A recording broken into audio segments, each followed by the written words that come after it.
Hello and welcome. This is Grant Hughes of Grant Hughes Investigates on YouTube. This channel evaluates all aspects of true crime. As you are aware, videos and live streams in this genre often discuss elements of crime that may be disturbing to some viewers. If necessary, take the precautions needed to avoid these feelings. Factual information related to cases is the key to fostering rational true crime discussions. Fortunately, you will find that here. Please hit the like button only once, share the video, and subscribe if you like my content. Thank you very much for watching.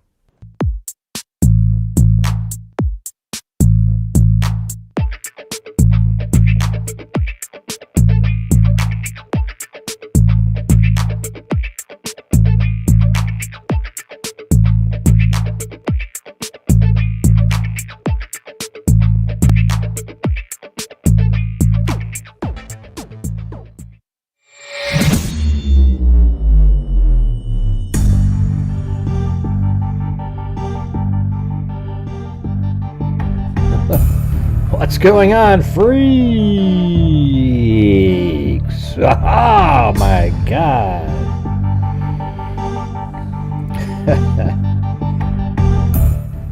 How's it going?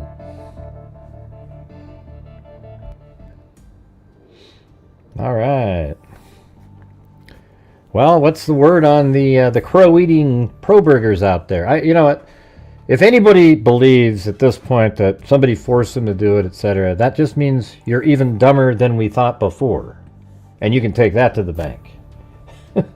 I mean, it's unbelievable. You lost, okay? Your belief was completely wrong. And instead of just accepting it like a regular person would do when you realize, oh man, I didn't have that right. You're now going to double down and say something like somebody forced him to do it? Oh my god. If he tells us where the knife sheath is, will that change your mind? No, because they know where Kopaka put it, Gray, you see? Oh my god, here we go. These people are lunatics, man. Just, you know what? Let them do what they want to do. They can stay on the same case for the rest of their lives. You know, I'll be making videos and whatnot. You know, as information comes out, I think it'll be cool to put it together. I mean, obviously, at the hearing today, the prosecutor didn't really get into the minutia detail on of what they've got. You know, they just broke it down like the way I do. I mean, it's weird almost because I had when I break it down on my show, it's literally exactly the same and in the same order. You know, like exactly the same. And that's weird because all we have is the level of information that's been put out there. You would think that they would put different stuff in there. You know, like, yeah, the DoorDash driver saw Brian Kohberger. We know that, or, you know, blah, blah, blah. You know, go through and put more information in there. Instead, it was sort of the overview, you know, that I do because that's all I've got.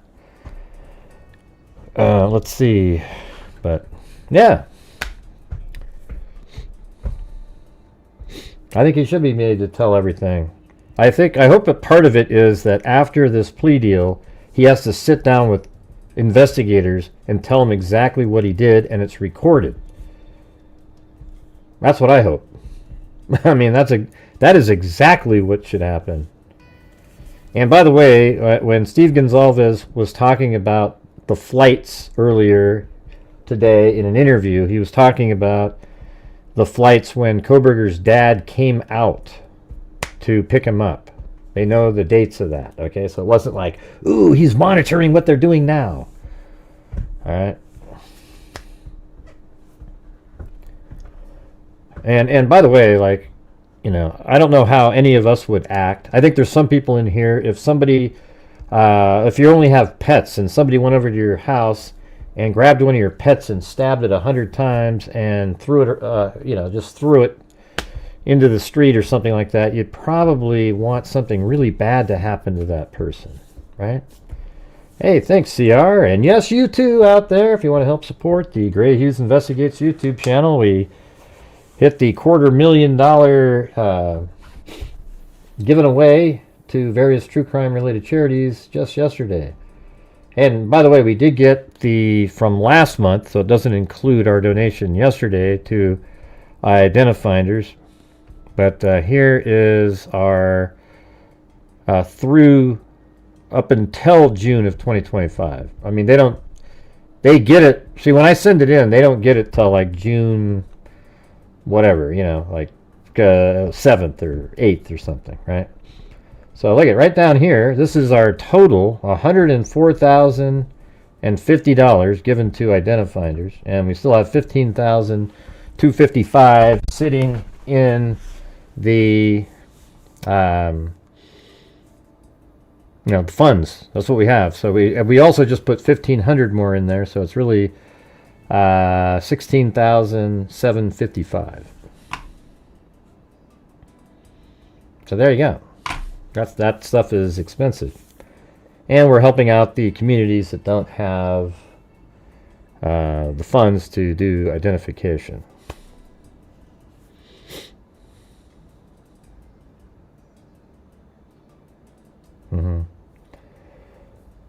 Yeah. Right. Well, that's because people just assume that. He didn't even say that. He said, well, the father, he said, after that. So that means the flight that was... I actually asked him about it, and that's what his answer was, okay? And I knew that's what he was talking about when he said it. Or that's what I felt that he was talking about, and then other people were like, oh, man, he's talking about just recently, the parents flew over, and then they must have convinced Proberger, and then... no, it had nothing to do with that. I know, isn't that crazy? Babs 22. When I was listening to it, I was just sort of like, wow, this sounds exactly like what we're saying. One thing I did notice today, I don't know what, I'll be honest, I didn't realize that the probable cause did skirt the area. I was just looking at it today when I go drive through Blaine here, and I realize this green line isn't on here, but the probable cause document does not have it go on 95 early. So they were aware of that issue, and I think, well, what's strange though is apparently these two cameras don't pick it up. So their route that they came up with doesn't seem to work.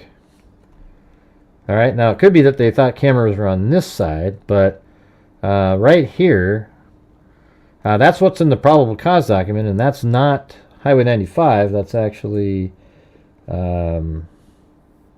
what's that called? Reisenauer Road. So that is something that skirts Highway 95 and then comes out right at just south of where if you're at Blaine over here and you drive across and you make it to Highway 95, it's just south of that.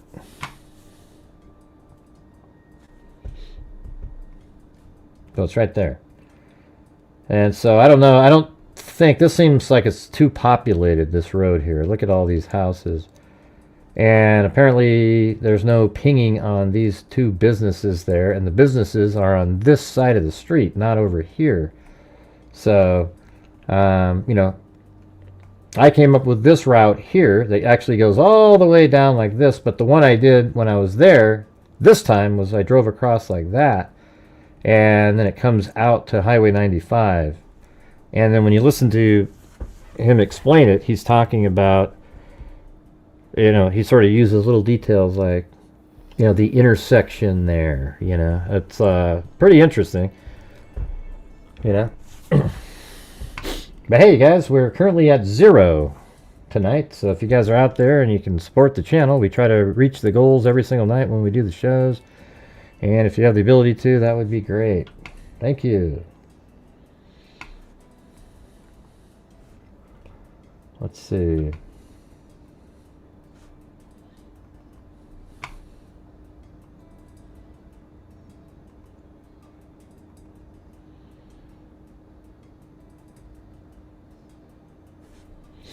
I was just going to open up the same thing and listen to... Do you guys want to listen to Bill Thomas again? Just that portion? Because it seems like it's hard to listen to it all when you're trying to read everybody's comments and...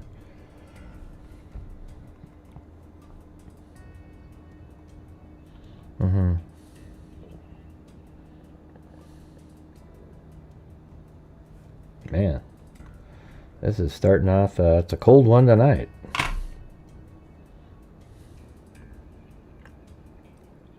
Yeah, it's not true. I just explained it up there. That's not accurate. You guys get too paranoid too quick about stuff. You gotta get the real answer. Alright, let's see.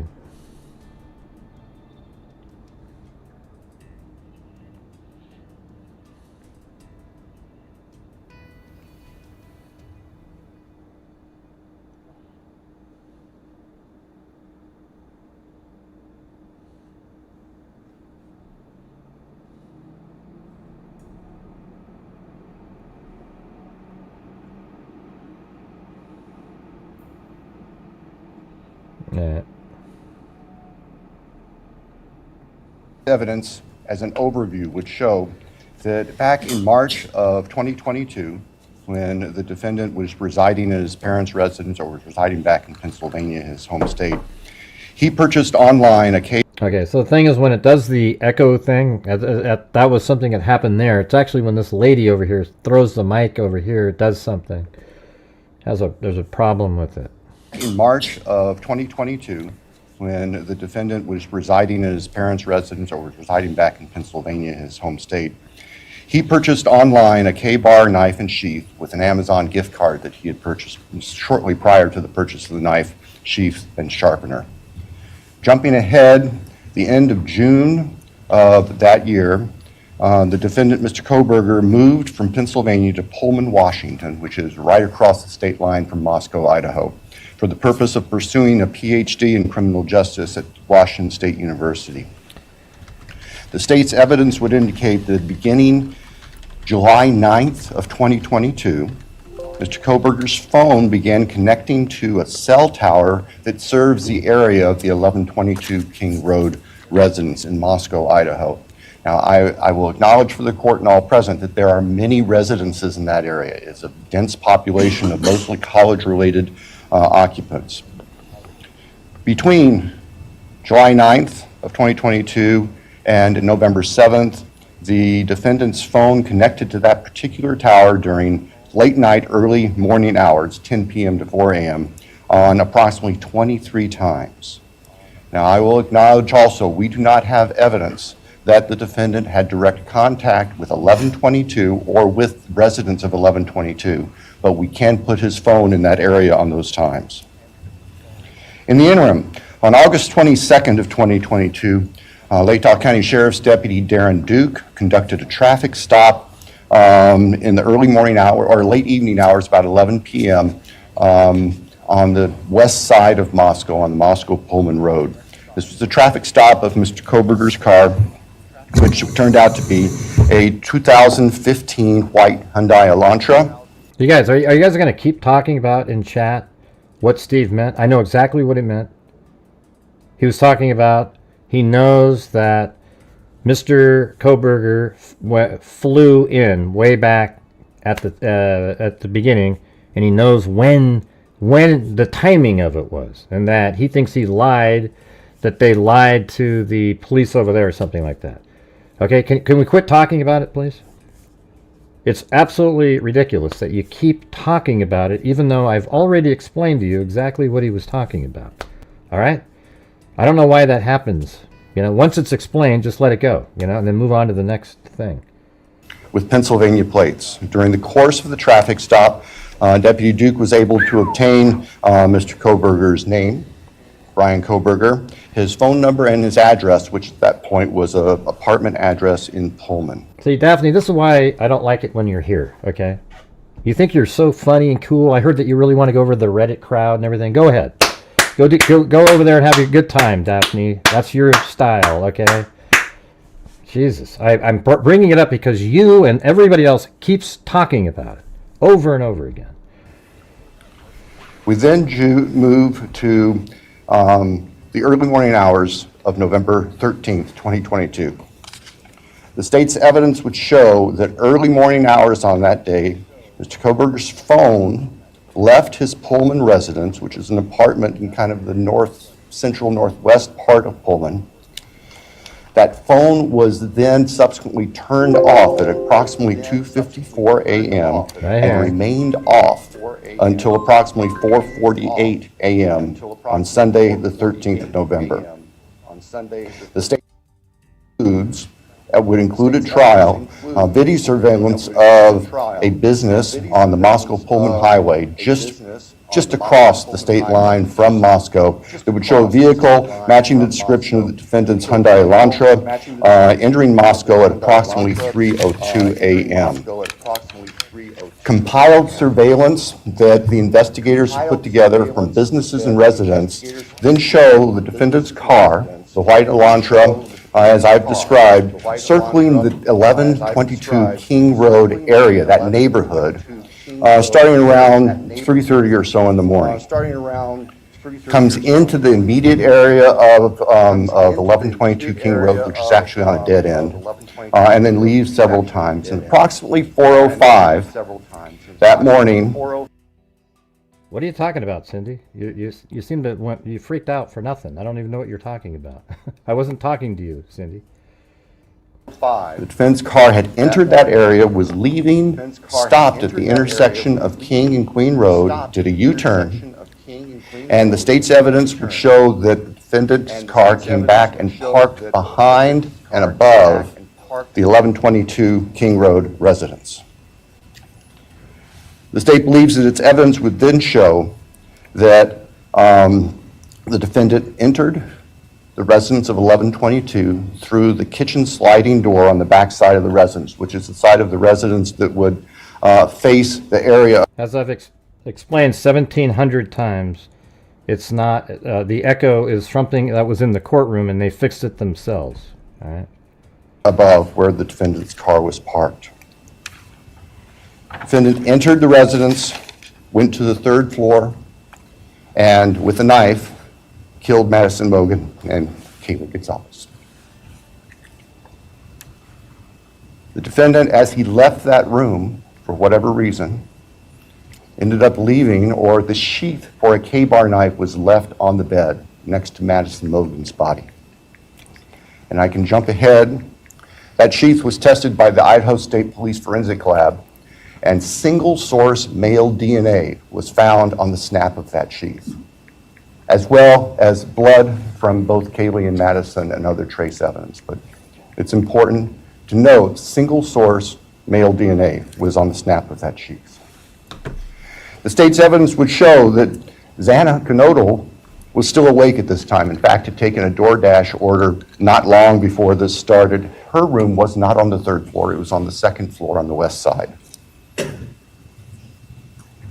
As the defendant was either coming down the stairs or leaving, he encountered Xana, and he ended up killing her, also with a large knife. Ethan Chapin, Xana's boyfriend, was asleep in their bedroom, in her bedroom, and the defendant killed him as well with a large fixed-blade knife. Each victim suffered multiple wounds.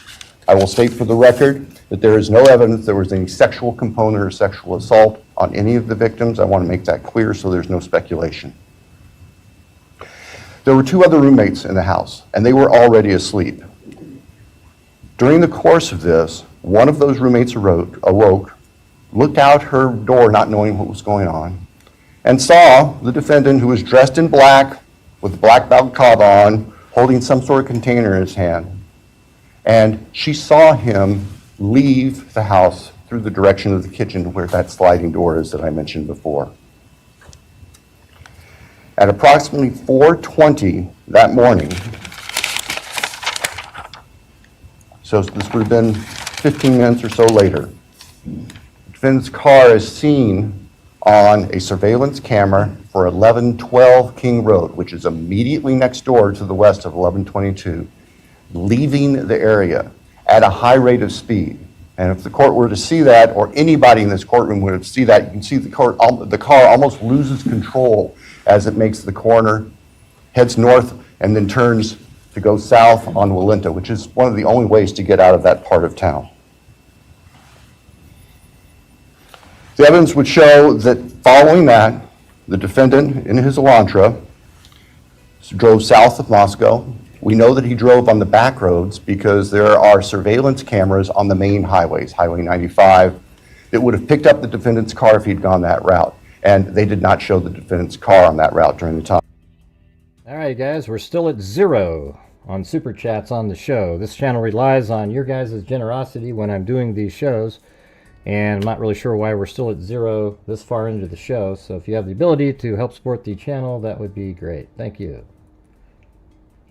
So we know that he went through a variety of back roads in very rural, isolated part of Latah County. About 4:48 that morning, the defendant's phone comes back on. And the evidence will show that that phone was located south of Moscow, likely at a side road intersection with Highway 95. From there, the defendant's phone activity tracks it heading back north towards Pullman, Washington, where the defendant lived. About 5:26, starting approximately 5:26, various surveillance cameras in Pullman, Washington pick up the defendant's vehicle as he enters Pullman from the south and heads north and slightly west towards his apartment, where he arrived at approximately 5:30 in the morning. Later that morning, Sunday, the 13th of November of 2022, Mr. Koberger's phone returned to the area of King Road. We don't know exactly what he did, but it returned to that area. It's about 9 o'clock in the morning. He was there for about 10 minutes and then returned to his Pullman residence. About 9:30, the state's evidence will show, evidence taken from the defendant's phone, that he took a selfie of himself on his phone in what appears to be the bathroom of his Pullman apartment with a thumbs up. The defendant's phone then went to the Lewiston-Clarkston Valley, approximately 30 miles south of Moscow and Pullman. And the defendant is actually seen with his car at various businesses down there. This area is the confluence of the Clearwater River and the Snake River. Lewiston is Idaho's seaport. Large bodies of moving water down there. In addition to tracing the defendant's activities, as I've just outlined, on the 13th and leading up to the 13th, the state's evidence will show that following Sunday, November 13th of 2022, business records show that the... All right, I'm just gonna... I don't know, guys. I don't really care. I'm just gonna listen to this the way I want to listen to it. I just keep being distracted by people that are just... it's just god-awful.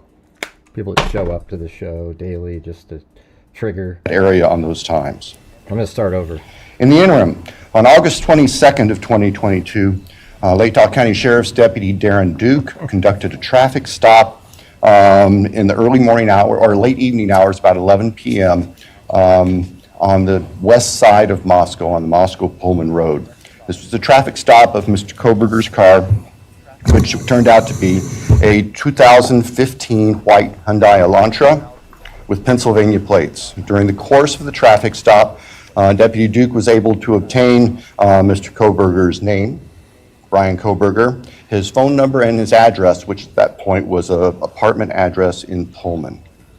Probably items related to the case. You know, they might have found there's no evidentiary items of value in probably the case. Maybe they found, those ID cards probably they're not related to the case. I mean, I think Koberger just did it exactly. I mean, just think about this. Let's say he never committed a crime, right? So then he just buys these things, and then he goes out and commits the crimes, but he keeps the items that he's using for the crimes separate from his apartment. And then he gets rid of those items later. See? It's like, where are they? We then move to the early morning hours of November 13th, 2022. The state's evidence would show that early morning hours on that day, Mr. Proberger's phone left his Pullman residence, which is an apartment in kind of the central northwest part of Pullman. That phone was then subsequently turned off at approximately 2:54 a.m. and remained off until approximately 4:48 a.m. on Sunday, the 13th of November.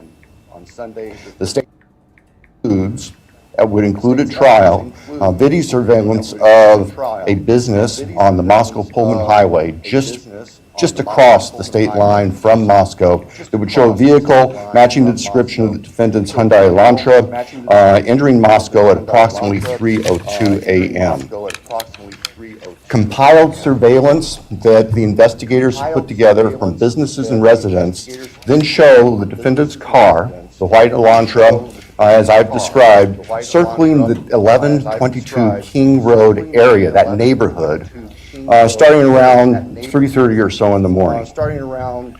Comes into the immediate area of 1122 King Road, which is actually on a dead end, and then leaves several times. And approximately 4:05 that morning, the defense car had entered that area, was leaving, stopped at the intersection of King and Queen Road, did a U-turn, and the state's evidence would show that the defendant... Yeah, he didn't explain that correctly there. That's not how it went.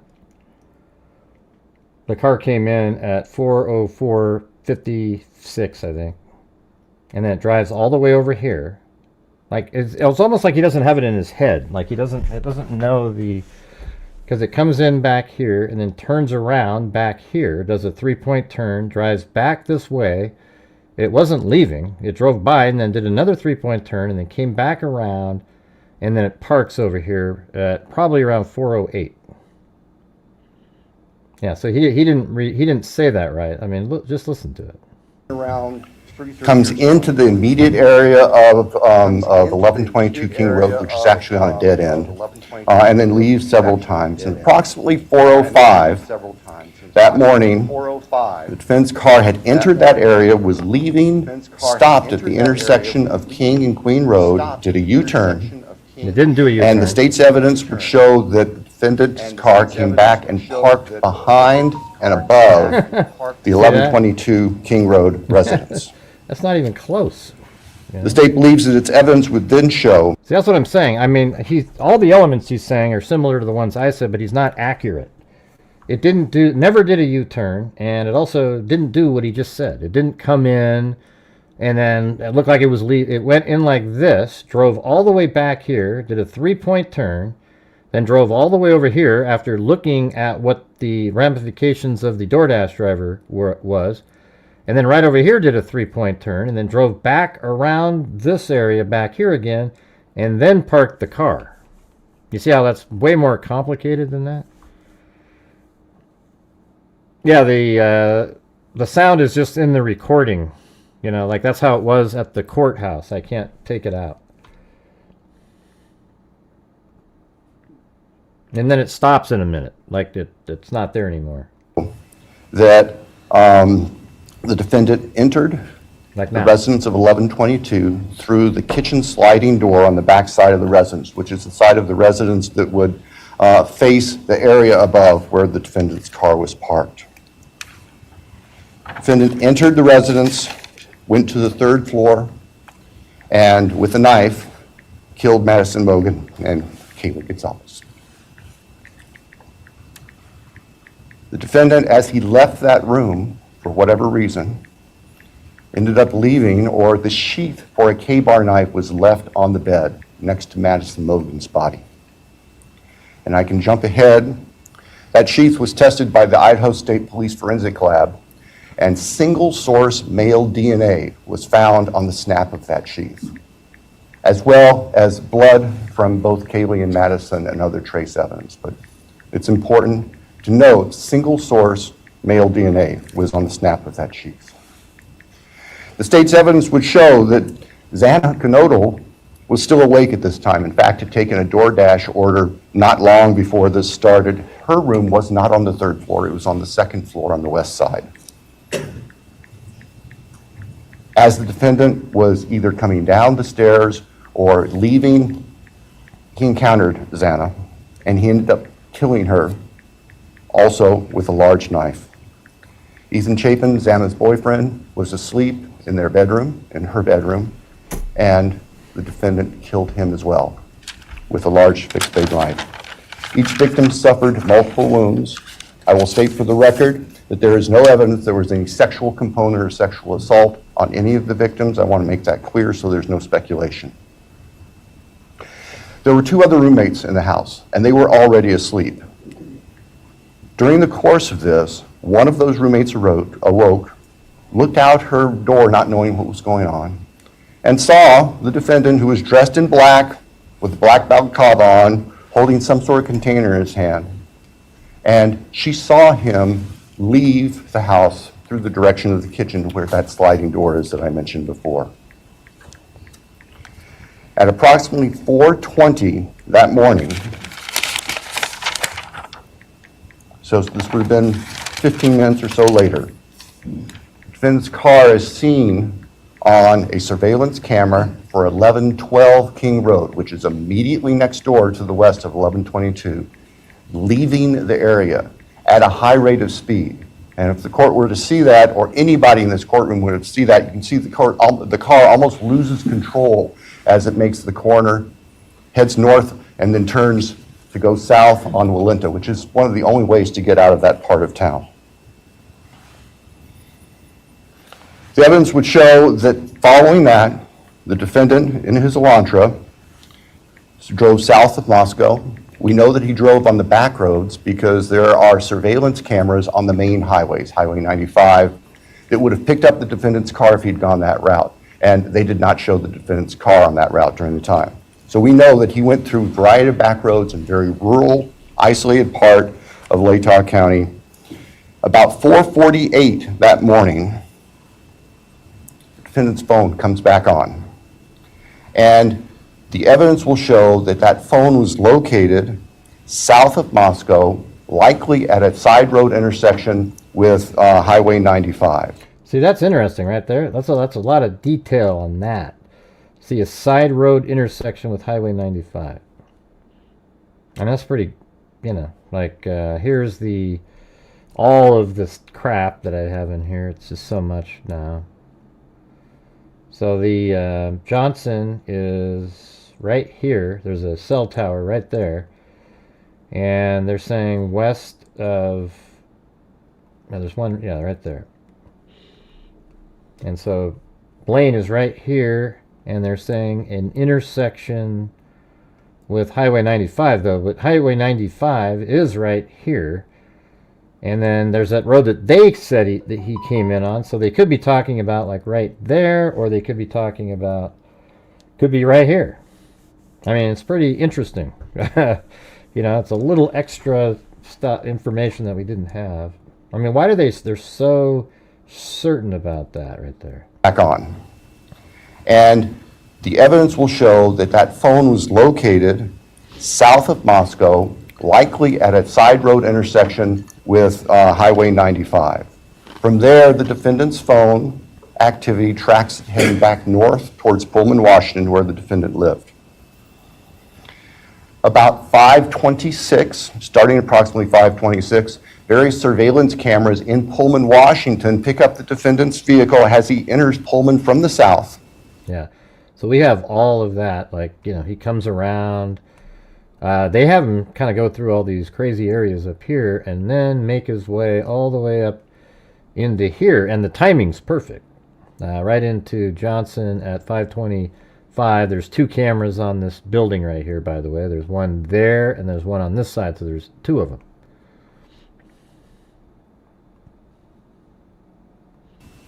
And heads north and slightly west towards his apartment, where he arrived at approximately 5:30 in the morning. Later that morning, Sunday, the 13th of November of 2022, Mr. Proberger's phone returned to the area of King Road. We don't know exactly what he did, but it returned to that area. It's about 9 o'clock in the morning. It was there for about 10 minutes and then returned to his Pullman residence. About 9:30, that state's evidence will show, evidence taken from the defendant's phone, that he took a selfie of himself on his phone in what appears to be the bathroom of his Pullman apartment with a thumbs up. The defendant's phone then went to the Lewiston-Clarkston Valley, approximately 30 miles south of Moscow and Pullman. And the defendant is actually seen with his car at various businesses down there. This area is the confluence of the Clearwater River and the Snake River. Lewiston is Idaho's seaport. Large bodies of moving water down there. In addition to tracing the defendant's activities, as I've just outlined, Now, it's interesting that he mentions the large bodies, you know. Water River and the Snake River. Let me hear this part again. Hold on. The defendant's phone then went to the Lewiston-Clarkston Valley, approximately 30 miles south of Moscow and Pullman. And the defendant is actually seen with his car at various businesses down there. This area is the confluence of the Clearwater River and the Snake River. Lewiston is Idaho's seaport. Large bodies of moving water down there. In addition to tracing the defendant's activities, as I've just outlined, on the 13th and leading up to the 13th, the state's evidence will show that following Sunday, November 13th, 2022, business records show that the defendant began searching for a K-bar knife and a K-bar knife sheath, as the state believes, to replace the one that was left at the scene of the murders. The evidence also will suggest that there were at least attempts by the defendant to delete or alter his I think I missed the water part again. bodies of moving water down there. What's he saying about that? Is the confluence of the Clearwater River and the Snake River. Lewiston is Idaho's seaport. Large bodies of moving water down there. In addition to tracing the defendant's activities, as I've just outlined, on the 13th and leading up to the 13th, the state's evidence will show that following Sunday, November 13th, 2022, business records show that the defendant began searching for a K-bar knife and a K-bar knife sheath, Where's the confluence? as the state believes, to replace the one that was left at the scene of the murders.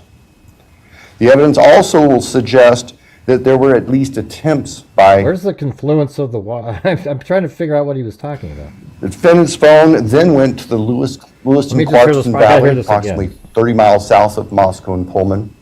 And the defendant is actually seen with his car at various businesses down there. This area is the confluence of the Clearwater River and the Snake River. Lewiston is Idaho's big seaport. bodies of water. Large bodies of moving water down there. I see. Okay. So he's just, I don't know if he's trying to implicate that he may have thrown the knife in the large bodies of moving water. In addition to... Hey, thanks, Cheryl Moran up there. She says, we truly appreciate you all being here. Thank you for your continued support. All right. Yeah, it's just been really stressful for me in here. You know, the last few days. I don't know how to explain it. Being on that trip when all this came out just absolutely has just been not good for my brain. So it's hard to stay in a good mood all the time, but you know, you guys see me on no matter how I am, so I'm here. Tracing the defendant's activities, as I've just outlined, on the 13th and leading up to the 13th.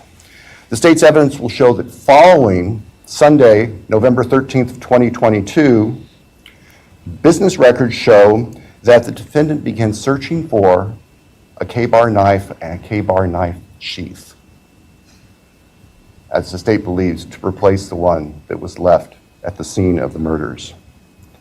The evidence also will suggest that there were at least attempts by the defendant to delete or alter his purchase history on Amazon, where all these transactions had occurred. Later that week, the state's evidence will show that Mr. Proberger went to what we would call DMV, motor vehicle licensing here in Idaho, in Pullman, to change his car registration from Pennsylvania to Washington. That's of note because Pennsylvania cars do not require a front license plate.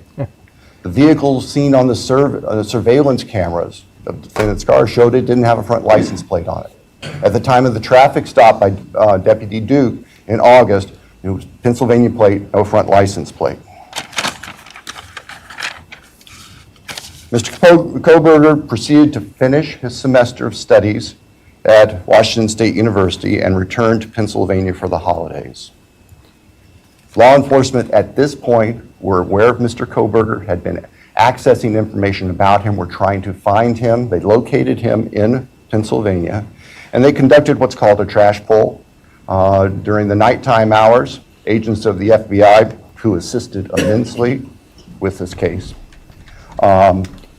working with the sanitation department back in this neighborhood in Pennsylvania, took trash that had been set out on the street for collection, sent the contents of that from the Pennsylvania residence of the defendant's parents to the Idaho State Forensic Laboratory, where the lab experts there were able to identify DNA on a Q-tip as coming from the father of the person whose DNA was found on the knife sheath. That's what I said. It was next to Madison Mogan's body in the bed.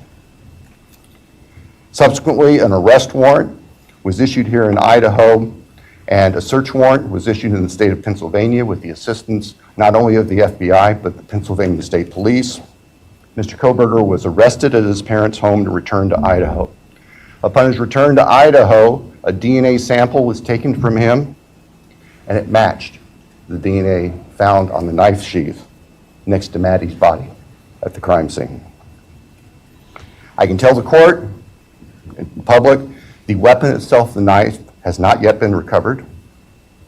I can tell the court that the defendant's apartment in Pullman was searched, as well as his office.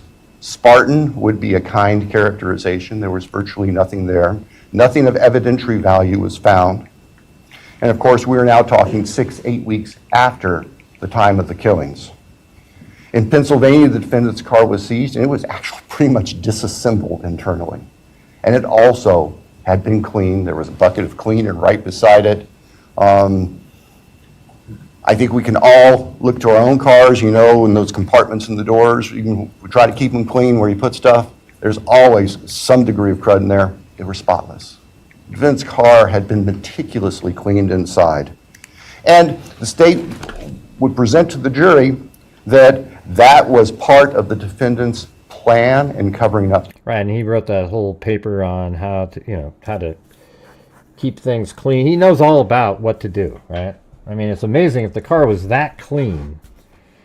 All right, absolutely crazy how, I mean, every one of us has a car, right? And I'm sure every once in a while you eat a bag of chips or something. I mean, there's no way to get a little piece of something somewhere. And I guess his car looked like something that came right out of the factory. The defendant has studied crime. In fact, he did a detailed paper on crime scene processing when he was working on his pre-doctorate degrees, and he had that knowledge and skill. So, Your Honor, at the end, the state submits that the evidence that I've given just a quick overview of, and that to present in court would consume weeks, which the state is prepared to do and has been prepared to do, would show that as the defendant has just admitted and pleaded guilty on November 13th, 2022, excuse me, Mr. Proberger entered the residence at 1122 King Road in Moscow, Idaho. He did that with the intent to kill. We will not represent that he intended to commit all of the murders that he did that night, but we know that that is what resulted, and that he then killed intentionally, willfully, deliberately, with premeditation, and with malice forethought, Maddie Mogan, Kaylee Gonzalez, Ethan Chapin, and Santa Cruz. Thank you, Your Honor. Thank you. All right. Well, thank you all. That was the video that I made earlier. I had that cut out. Yeah, I don't know, man. I think it's a little lacking. But there was stuff that he said in the hearing that made it sound like, they wanted the gag order until the sentencing. That like they were still going to be investigating and getting information so that they have all of the information. I think part of it is, we'll do this, but we're going to sit down and we're going to get this, you know what I mean? I actually think that that's what they're going to do. I think they are going to sit down with Proberger and get every bit of information that they can from him, including where the knife is, etc. All right? And if they don't do that, then, you know, they're scumbuckets themselves. All right? Let's just be honest. That's absolutely horrendous. But you remember when we were listening to it, it sounded like that's what was going to happen. Here, let's go. But when was it when he described what happened in the house? I wanted to check something out. Return. And the state's evidence would show that the defendant's car Okay, right around in here. through the kitchen sliding door on the back side of the... All right, let's see what happens if I play like this at the same time. Right now. All right, hold on. I just want to see what happens. I'm going to move this over to the side and play that while we watch this. So let's see. Evidence would then show that the defendant entered the residence of 1122 through the kitchen sliding door on the back side of the residence, which is the side of the residence that would face the area above where the defendant's car was parked. Defendant entered the residence, went to the third floor, and with a knife, Wow. killed Madison Logan. That's crazy. I haven't even seen this. I haven't even done this yet. This is crazy. The defendant, as he left that room, for whatever reason, ended up leaving, or the sheath for a K-bar knife was left on the bed next to Madison Logan's body. Obviously, it's not going to work for this And I can part. jump ahead. That sheath was tested by the Idaho State Police Forensic Lab, and single-source male DNA was found on the snap of that sheath, as well as blood from both Kaylee and Madison and other trace evidence. But it's important to note single-source male DNA was on the snap of that sheath. The state's evidence would show that Xana Knodel was still awake at this time. In fact, had taken a DoorDash order not long before this started. Her room was not on the third floor, it was on the second floor on the west side. As the defendant was either coming down the stairs or leaving, he encountered Xana, and he ended up killing her, also with a large knife. So this is not quite Ethan timed Chapin, perfectly. Xana's boyfriend, was asleep in their bedroom, in her bedroom, and the defendant killed him as well with a large fixed blade knife. Each victim suffered multiple wounds. I will state for the record that there is no evidence there was any sexual component or sexual assault on any of the victims. I want to make that clear so there's no speculation. There were two other roommates in the house, and they were already asleep. During the course of this, one of those roommates awoke, looked out her door not knowing what was going on, and saw the defendant, who was dressed in black with a black balaclava on, holding some sort of container in his hand.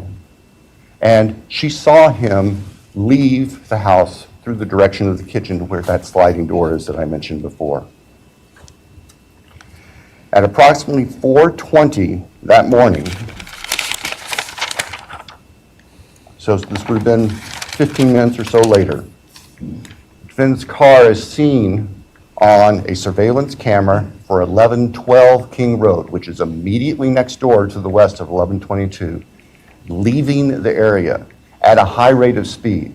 And if the court were to see that, or anybody in this courtroom would see that, you can see the car almost loses control. Yeah, we already heard this part, but, you know, that's pretty, that's just amazing, though, you guys. Like, see, they have all the backup information as well, you know, the stuff that supports what he's saying. They're just not going to be saying that in this hearing, but it's interesting how just being a regular person in society, with the information, and if you put it together the correct way, you come up with the full theme of the case. And isn't it very similar to the Delphi case? How, 7 years ago, without even having the probable cause, but just finding out the, on my own, using random little pieces of information that other people put out there, I was able to figure out where the where the crime took place, and then how the girls would have had to have got to that spot, and then theorized on it. And 7 years later, the same exact theory is the correct one. Even used at trial and everything. I mean, it's just so crazy. And then in this case, every time I go over the case, I explain it almost exactly that same way that he just did.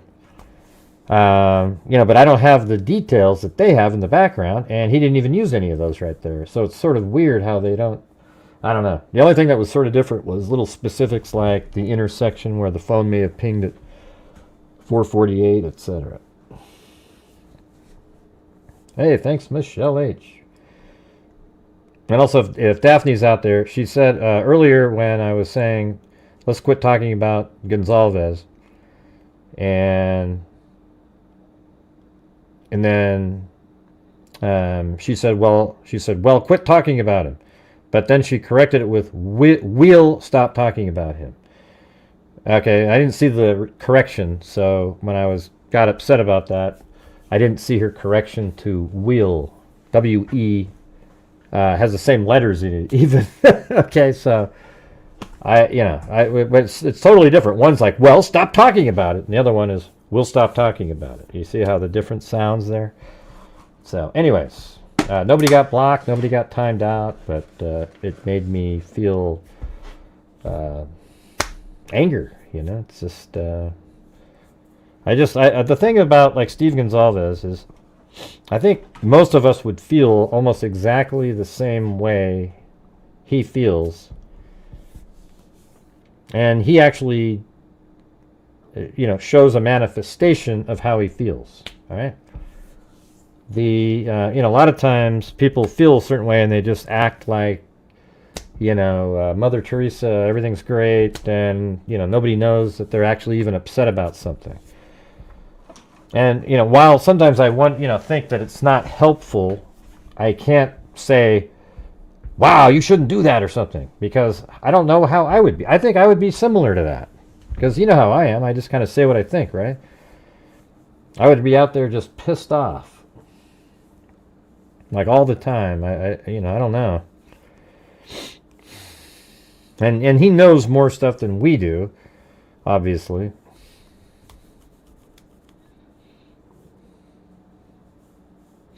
Well, thanks, Shani Mac, too.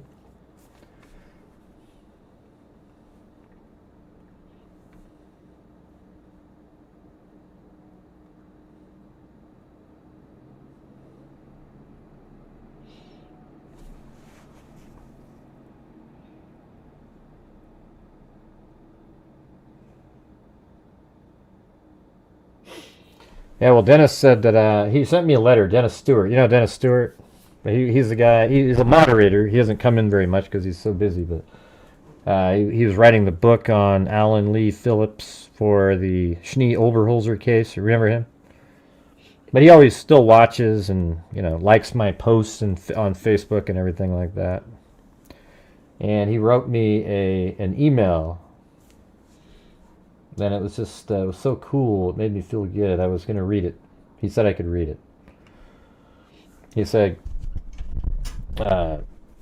said, your work is so amazing, incredible, and unique. You have innate abilities and unbelievable, innovative creativity that most of your subscribers can't even comprehend. Your work on the Idaho 4 has been so on the mark. All of your work is amazing, but Delphi and the Idaho 4 really stand out. You are the only person in true crime who is able to reach in from the outside and have impact on cases as law enforcement and the judicial system understand the validity of your work and use it in their cases. Your work actually impacts what goes on in law enforcement and the courts, and also actually brings justice to the victims and their families. All other podcasts do a small amount of good in that they publicize the cases, but that's all they do. Add all the financial causes and DNA funding, and your impact is unbelievable. It's been 8.5 years now but your emphasis on the crime scene flow and the killer's movements before and after the murders had an immediate impact on me and my way of thinking. For that, I'm extremely grateful. Yeah, isn't that amazing? That made me feel so good. I just thought I'd share one positive moment. I hardly ever get those. I get get trashed and emails from people just bashing me into oblivion. And there you go. That's one that's the one that kind of keeps me doing what I'm doing.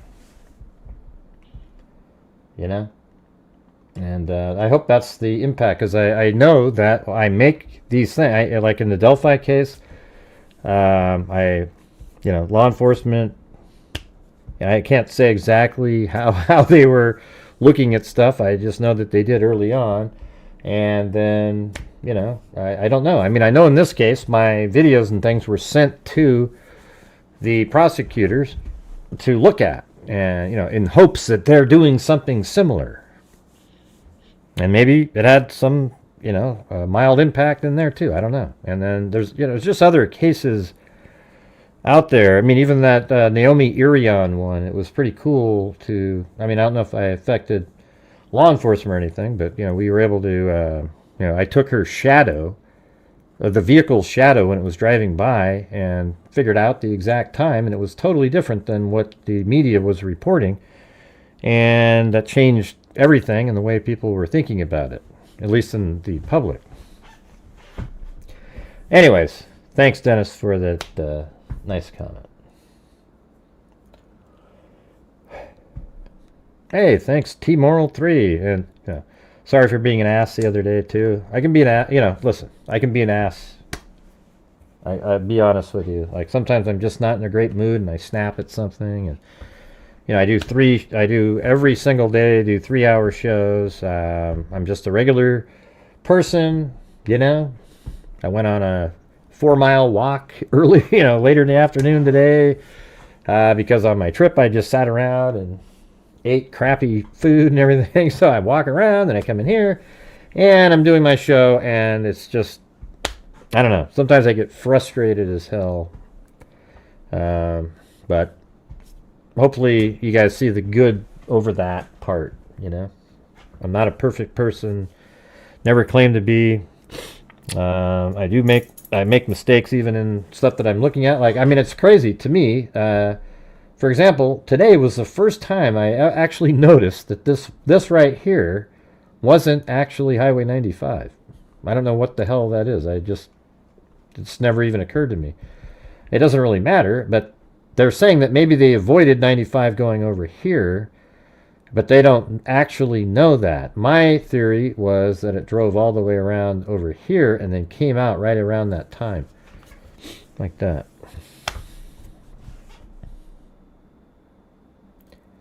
Hey, well, thanks.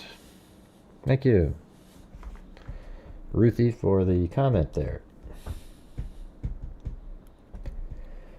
Yeah, I know. It's just, and I know it gets frustrating in here when I'm like, hey, I don't know how to do this show without saying, hey, if you guys can help support the channel, blah, blah, blah, blah, blah, Like, I don't know how to do it, because if we have many nights in a row where I don't say, hey, can you guys help support the channel, and we absolutely struggle, then at the end of the month we're not able to do anything. Because there's this cutoff point where, for my channel to survive, that we need that. And, I know that gets frustrating. And there's always like the same people helping out nightly. And that gets it's hard on those people. So I wish everybody, had the ability to, but I know it's not something. There isn't, when you're a live stream YouTube person, the only income is the people watching who are deciding to send in super chats, if you can believe that. Other than that, the ad revenue, unless you've got like 8,000 people watching like some channels get, they do really well. They get really good ad revenue, and then super chats are just sort of like a side thing, but I never get that. I get like 300 to 500 maybe.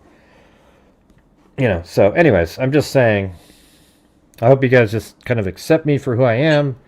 But when we're when we're working through a case where we get the information, this is a place you want to be, because we put it all together, map it out. People always joke, you know, you get these, some YouTubers, map time, yay, map time, like it's some goofy sidetrack bullshit. Okay, mapping is in cases where there's large, you know, there's movement that is associated, is absolutely essential, and that's what allows you to figure out what went on often. I mean, it's unbelievable. It's huge.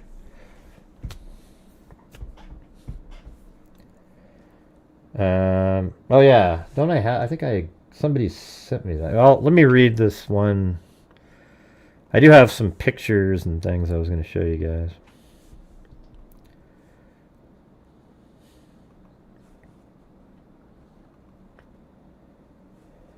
These are the ones that look at these pictures, man. He looks like. I mean, one thing I noticed is it looks like almost as if he shaved his freaking eyebrows. I mean, look at those ridges. They stick out, but there's no hair on them anymore. I mean, it's unbelievable. It almost looks like he literally plucked the eyebrows. Is there even hair on these suckers? I mean, maybe just a little bit right in there. I mean, he looks like a psycho, man. Look at this guy.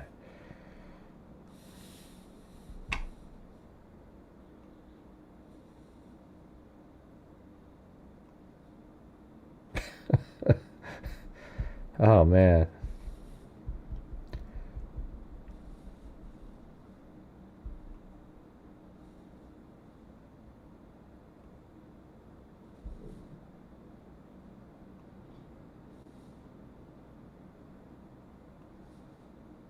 He looks weird, doesn't he? Yeah, right. M10, that's exactly right. I was just thinking, he looks weird. I just said the same thing.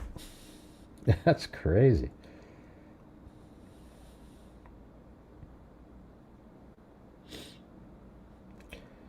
I think, you know, it is possible that Ann Taylor just saw the writing on the wall a long time ago.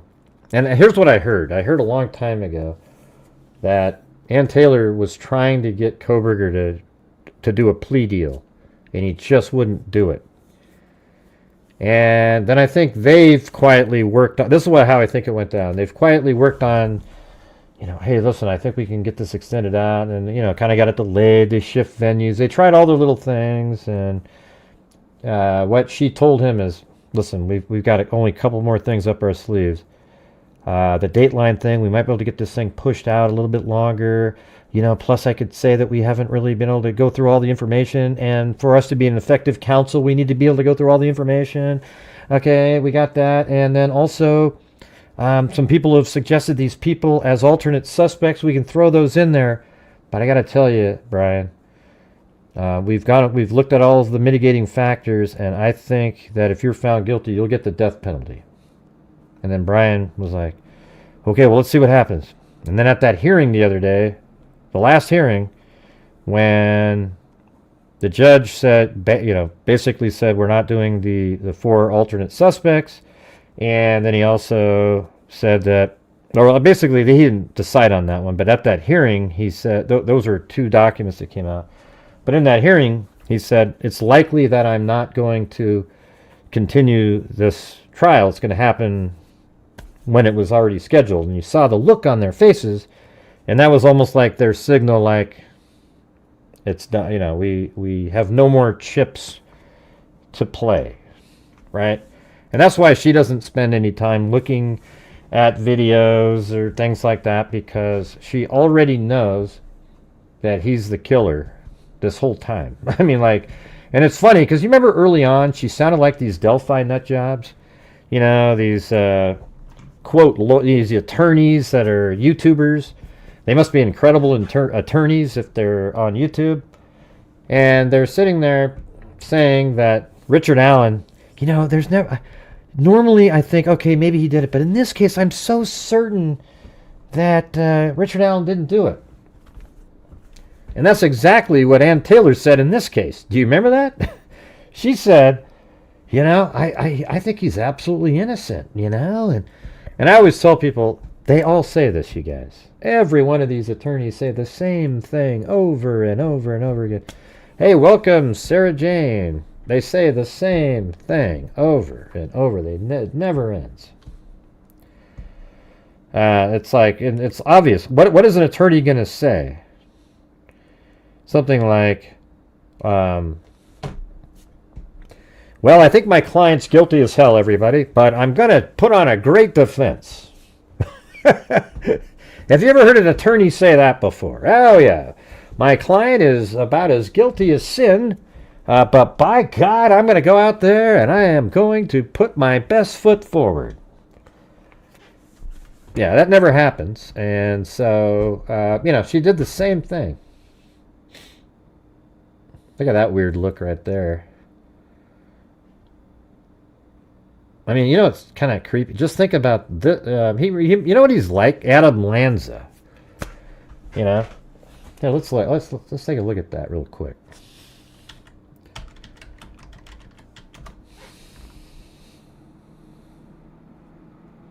Oh hell yeah! They're like clones. I mean, look at that. Look at these guys. Man, they're absolute clones of each other. You see what I'm saying? You know, that same just nut job. We don't even know what the hell's going on. I mean, what made this psycho go into that house and kill 4 people? I mean, just unbelievable. I mean, think about this guy. Like, what was the look on his face while he was doing it? Was he saying anything to him? Or did he have that same crazy, I'm not doing anything look? I mean, you know, the thing is, we see him and we never see a face. Like, he's never making a face or anything.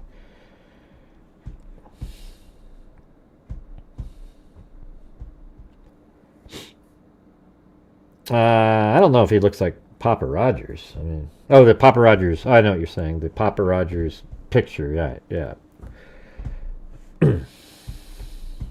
I thought you were talking about look like Elliot Rodger. He doesn't look like him. Yeah, I think so too. I hope so too, that the, you know, maybe interrogation videos of him. And here's what I hope. This is what I hope, you guys, is that right now the defense team or the prosecutors are now going to have an opportunity to take him aside and ask him a ton of questions, just like, pretty much like Israel Keys. You remember that? And they're just going to ask him a bunch of questions and get it all dialed in. And then it's going to be recorded too. So maybe we can get a copy of that. I mean, that would be incredible, right? That somehow, if they interview Proberger, interrogate him, and it should be available almost immediately, right?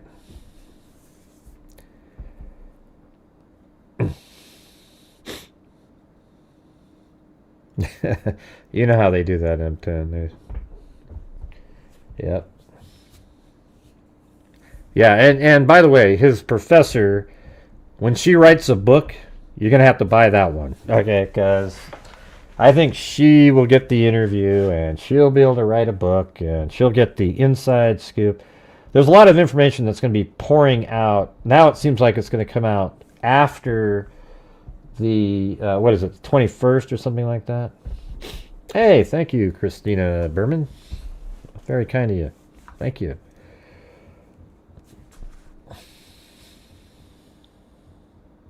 Is that a Chihuahua? Got 2 of them. Well, I've had, my other one died recently, Blue, but who doesn't like Chihuahuas? Come on, those things are... I used to hate Chihuahuas, you know, like, I don't know if that's what you have, but, you know, when you're like, oh, I'm going to get a dog, you're not thinking I'm going to get a Chihuahua. I was like, oh, man, they suck, you know.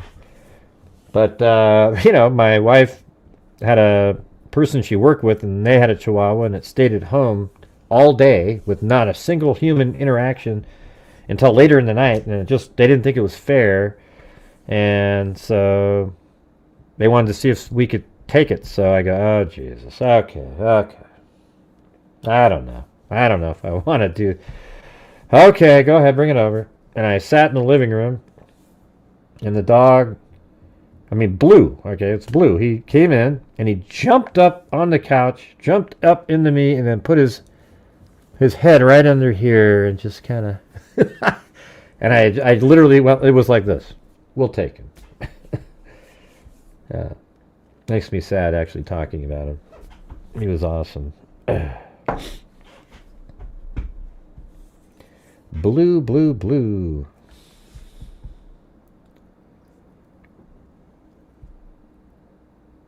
Yeah, he was cool. Any more in here? What possibly could you be smiling about?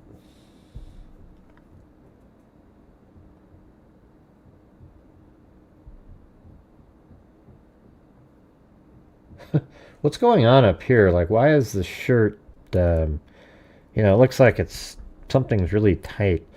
And by the way, look at this, the restraints that they had on him before he came in, man. Those are tight.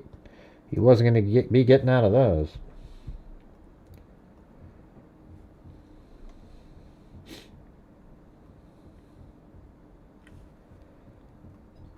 There was another picture that was worse. That one, look at that. I mean, man, they had that sucker. He's not getting out of that.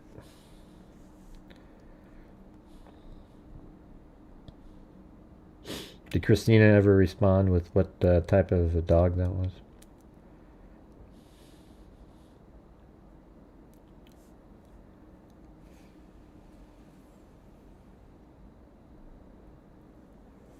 I don't see it. Weird. Hey, thanks, Kathy Frieden Maker. Yeah, each one's different. It's pretty weird. Yeah, the Chihuahuas. Okay, so we got that, and then there was this document, or the one that he signed. Let me go back. Right here. Oh, jeez, that one's creepy. Looking right at us. I mean, that might have been the face he was making, except that's not he had the bushy eyebrows. I think he looks even more creepy now.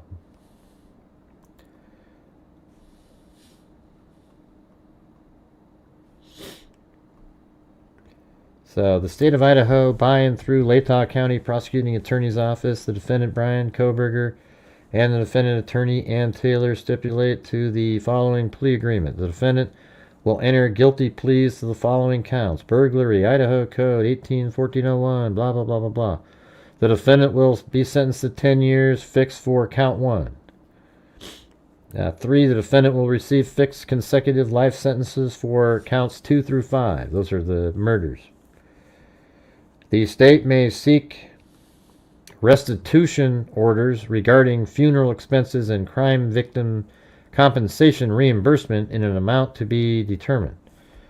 Defendant understands the nature of the charge to which the defendant agrees to plead guilty and acknowledges that he is not coerced into entering his plea of guilty.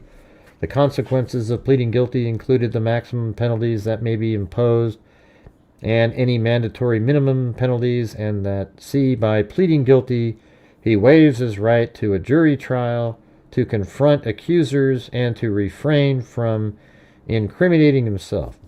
Defendant further acknowledged that he is satisfied with his legal representation, has reviewed with his attorney all possible defenses, and by his plea of guilty voluntarily waives those offenses and all claims based upon his constitutional rights. Defendant understands that if were to proceed to trial, he would have a right to appeal, including but not limited to any issues decided by the court prior to the defendant's guilty plea, including any rulings on the admissibility of evidence.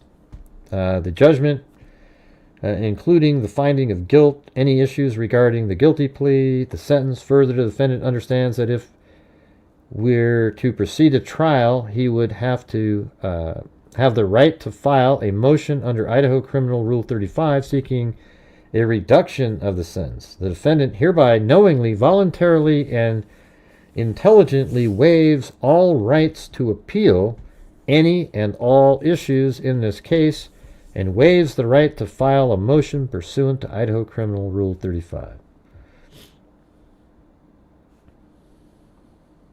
And there's his signing. Look at Ann Taylor. Just, I mean, that's pretty simple. And there's Brian Koberger's signature right there. He signed the document. I don't know. What do you guys think? I mean, here's what you got to look at it. Like I said in my video that I put out that nobody watched today. It's the one where if he went to trial and let's say he was found guilty, and then the penalty phase starts up, or the jury goes back and goes, but you know what? We can't decide on the death penalty. It's 10-2. We can't decide. We can't convince them, and it's a hung jury, and then it reverts to life in prison without the possibility of parole. Right? You could put that in there.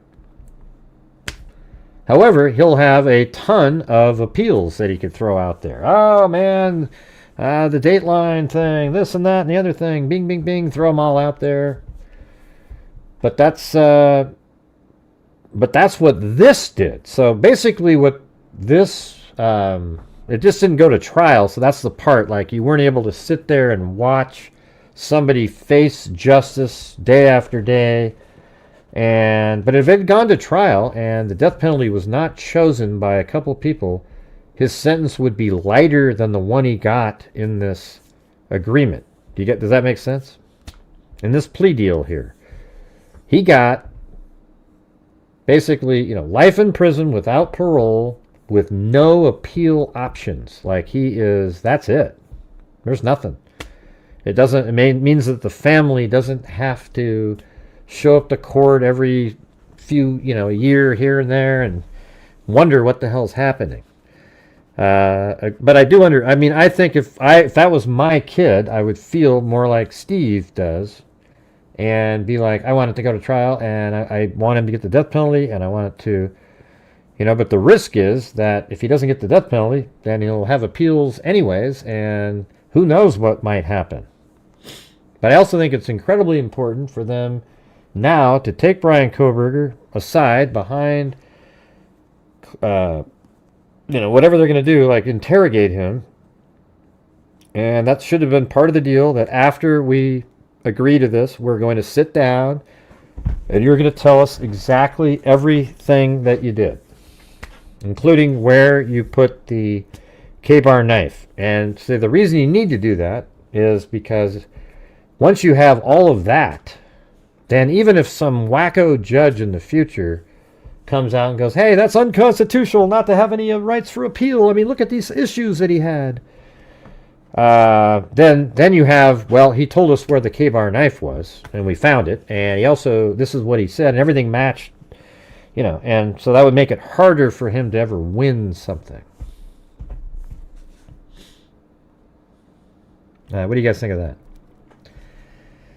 Hey, Lanky Tor.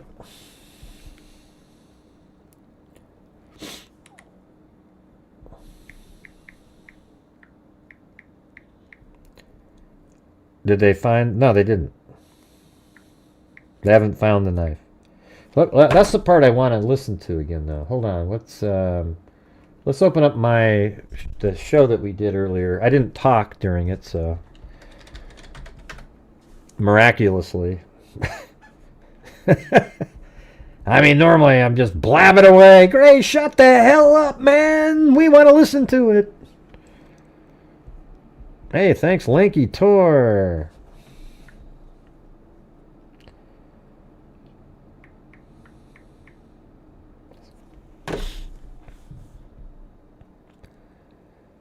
All right.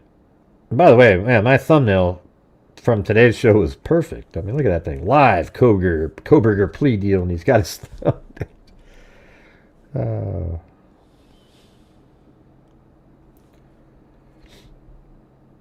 All right, so this is it right here. I think by now they probably have the transcript in there.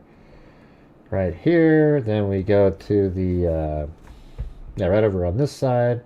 And what would we be looking for? Yeah, the knife. Just the word knife. Now that's me talking, so we got to move it forward. It's going to be later. I think we were live for like an hour and something.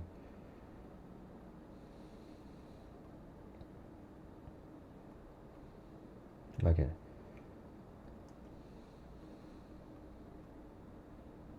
And with a knife killed, let me go back up.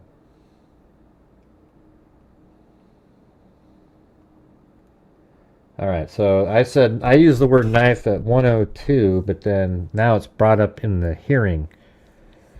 And it says, purchased online K-bar and sheath with an Amazon gift card that he had purchased shortly before. And then it says, prior to the purchase of the knife, sheath, and sharpener. I thought it just came with the sheaths, but I guess he bought the K-bar and then he bought the sheath and sharpener separately. That's pretty interesting.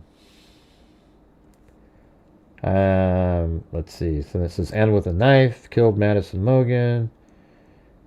And then for whatever reason ended up leaving the sheath. So, see, they're not sure either. You see that? For whatever reason. So they're leaving it open that he left it there intentionally.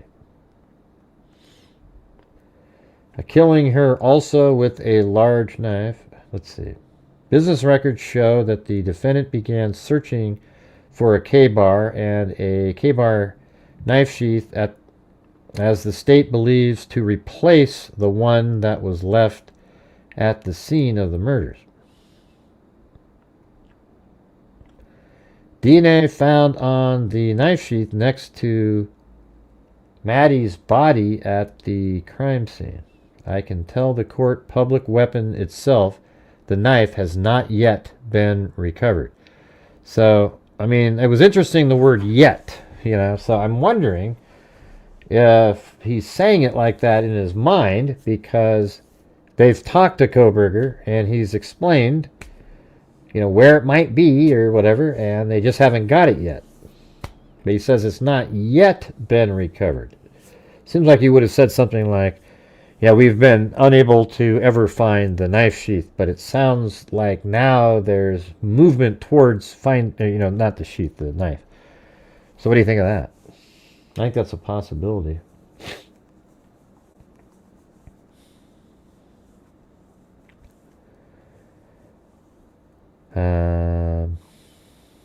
Joseph, he's a moron and a monster, right? Burger is stupid. K-bar knives are sold with the sheath. Right, but in here he didn't say that, Mountain Cat. They said he bought the knife, K-bar knife, and then he bought that before he bought the sheath and the sharpener. Maybe he meant to just say before he bought the sharpener. I can tell the court public, the weapon itself, the knife, has not yet been recovered. I can tell the court that the defendant's apartment in Pullman was searched as well as his office. Is his knife mentioned again? Just step in and say, do you know... Oh, that was me, probably. Do you know where can tell us where the knife is and see what he says? I mean, wouldn't that be cool if the judge jumped in? After Thompson said, hey, we don't know where the knife is, the judge turned to Proberger and say, can you tell us right? Well, you don't want to say that in court because every Tom, Dick, and Harry you would run out. I see. Forget it. Never mind. Yeah. Hey, I threw it behind this old barn on right now. Oh my God, there'd be 1,700 people driving around there. It would look like, you remember the movie Jaws? When they originally tried to catch the shark? And everybody got out in the water with their boats, ramming into each other, trying to catch the shark. And, and then they caught this one. And I think that's what it would sort of look like with the, if they had said in court where the knife sheath was. I didn't even think about that till just now. That'd be ridiculous. The Hoburgers. Maybe we should try it. Let's try one on ChatGPT. Let's see. Let's see. What to try one on there. Let's see what we can get it to make. Make a likeness of Koberger in prison with a bikini-clad bikini-clad woman visiting him. Use 1280 by 720. All right, let's see what happens. Is it going to make it? No, it's going to try to make something. Here we go, everybody. These are the Probergers out there. There's guys, too. Oh, wait. Violates. Okay, let's see. I can't generate that image because it violates our content policies. Why? If you'd like to try a different idea or revise the request, feel free to let me know what you have in mind. Image with a likeness of Brian Koberger with a groupie female visiting him in prison. 1280 by 720. It doesn't make it that size, but at least it does landscape. Hey, I'm still here. I said he was innocent till they're not going to be able to do it. I guess. I can't create that image because it violates our content.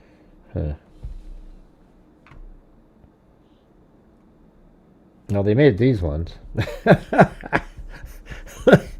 The Crow Eaters, you guys. Look at that right there. Come on. Yeah, look at Brian Koberger, a t-shirt and everything, and now they're eating, served up a dish of crow. Yeah, it's good stuff.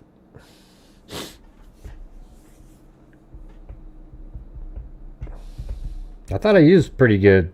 Groupie's not bad. That was pretty tame. Yeah, no more allegedly crap.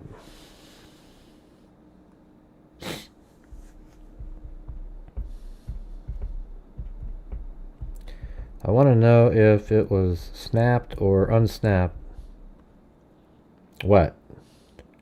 When they found it? I don't know. Well, he doesn't know. He didn't know why it was left there. He won't be vegan long in prison. My opinion is he left the knife sheath there intentionally as a calling card. Even after he killed Kaylee, you know, he's like, okay, that was more than I wanted, but he's still going to leave it there. And, you know, it's, you know, I guess the fact that there was their blood on it doesn't really change anything. I was thinking that would make me, but it's like, I don't know. Of course there would be some blood around. I mean, there's blood all over the place in there, so there would be blood from both victims on it, but if his only source of single, it might have just been that that's where they tested, because that's where you touch. You know, you're snapping a button, you're going to touch that.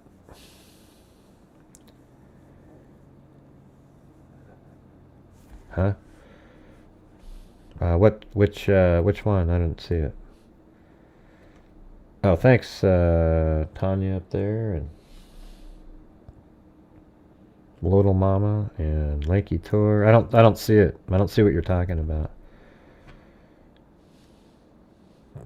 You didn't type in anything on your super chat. It said, "That's it."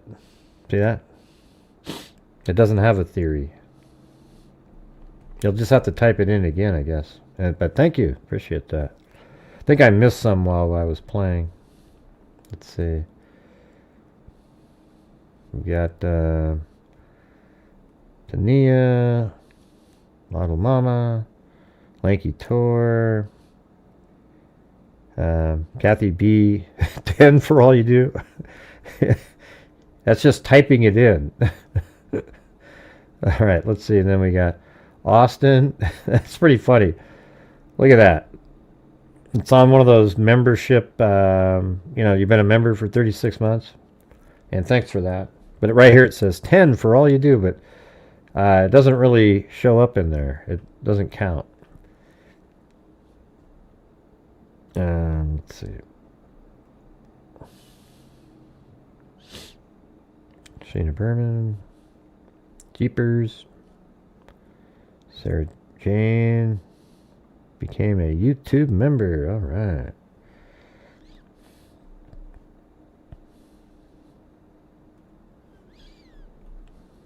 Yeah. See, it's always good when you have a question. Don't tell me to go up and look for something.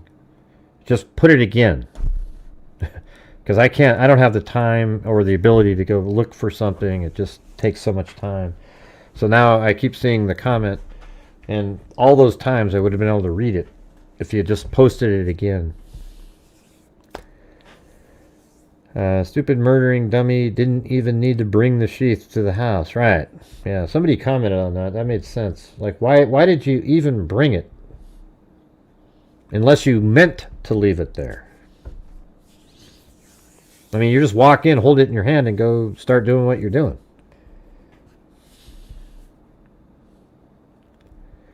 Yeah, I saw those. I don't know. Oh, you mean you just sent some where he's partying? Okay, let's see.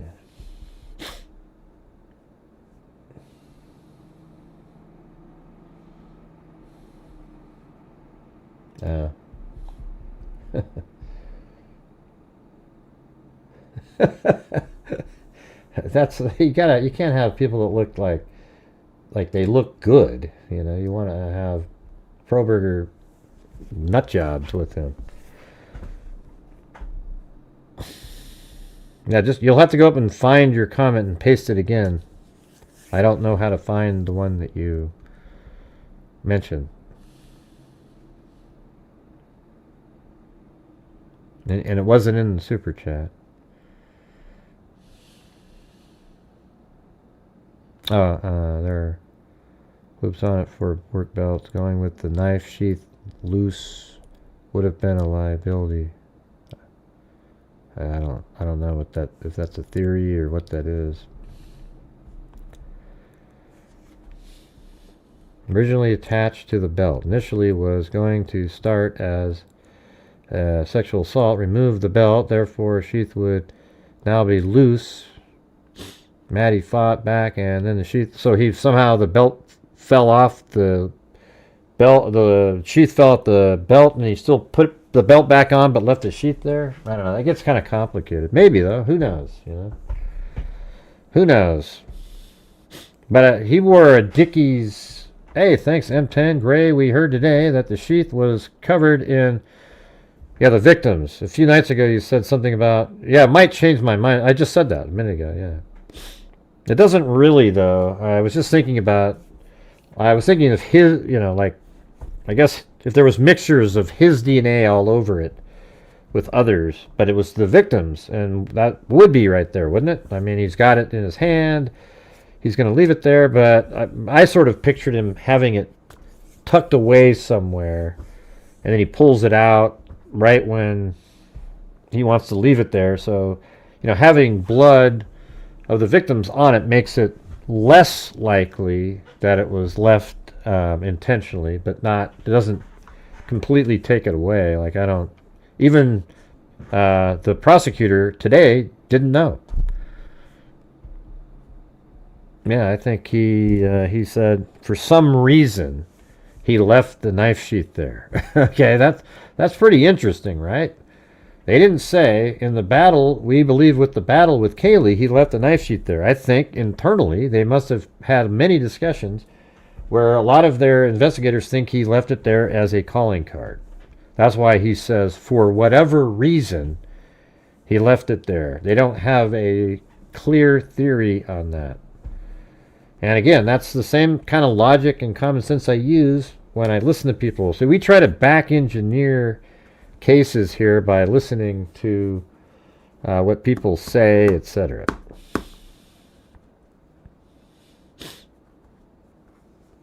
That was pretty crazy, that one part, right, Christina? And then it got off a little bit, but that first part, man, that was weird. I wonder what he was carrying out. Yeah, he said he was carrying an object. That's what Thompson said. Yeah, I don't know. I mean, you kind of wonder what they actually know and what they... It's just... It was kind of a generic timeline. But I'm glad they at least put it out there. I don't want to chick bait, okay? Are you using... What are you using? Grok on those? I already said I saw the one that you sent.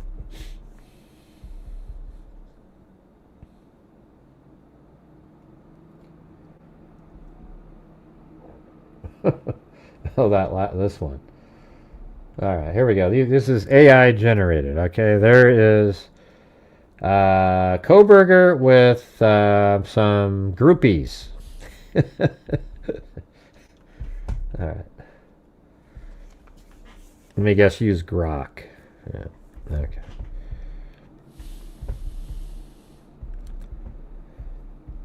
Maybe it'll come out. Well, that's the thing.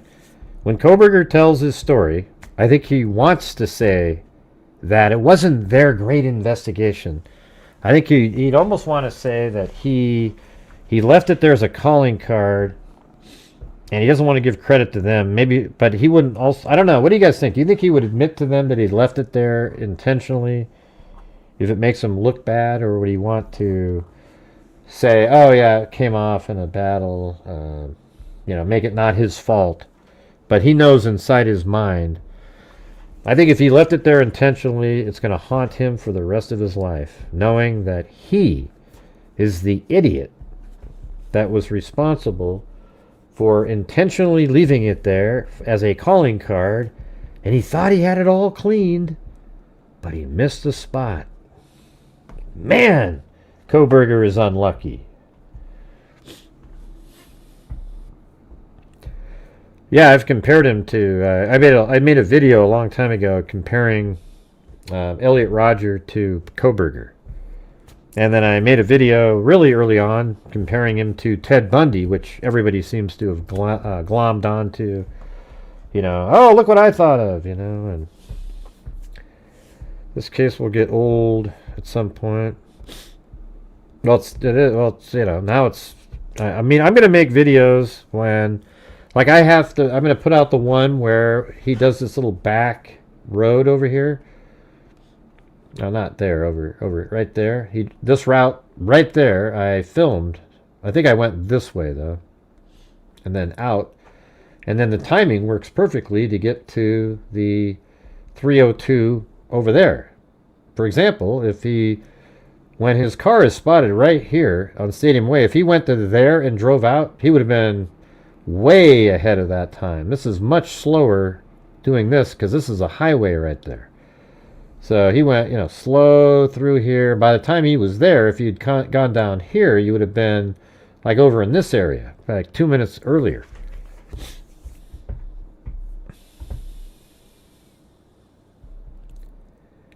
Stun gun.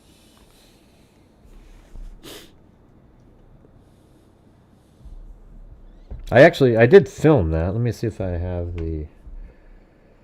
I had to reboot today, so I don't have exactly where I downloaded everything. I haven't downloaded my GoPro yet, though, but I downloaded all the drone footage. It was kind of just the same thing over and over again. I sort of just didn't end up doing all the stuff I wanted to do, because then it was like, what do we do with this?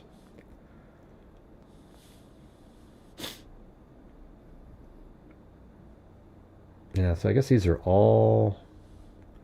Look how huge these files are. 26 gigabytes for these bigger ones.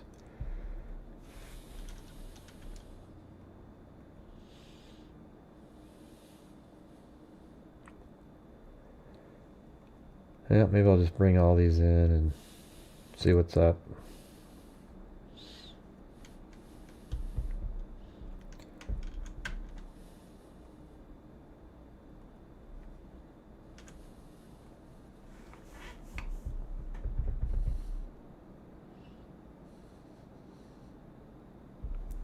Textbook DNA evidence.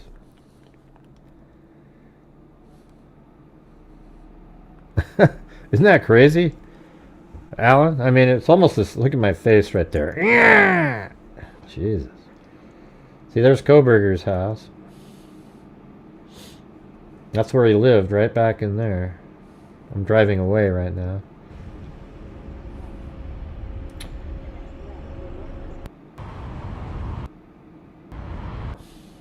That was crazy. Just using the PCA, common sense, and documents that have come out. But we've basically had the same story even before all those documents came out.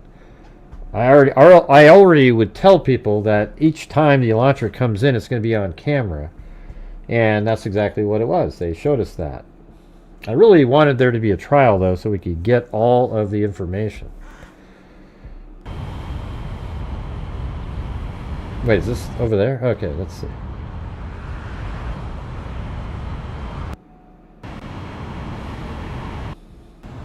Oh, yeah.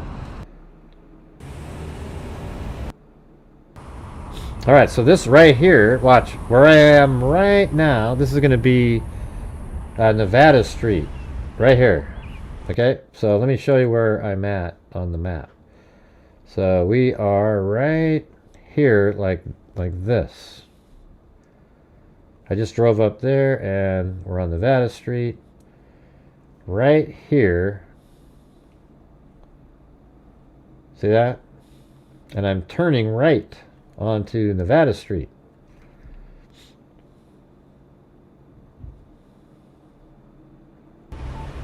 And then right when we get here, look what the time it is. So the probable cause says at 2:54, the phone, I mean, his vehicle was right here in southeast Pullman, and at 2:53, it was seen on the camera right here. I mean, there's literally a camera. I don't know if you can see it. Let me go back like a couple feet. Drive forward a little bit again.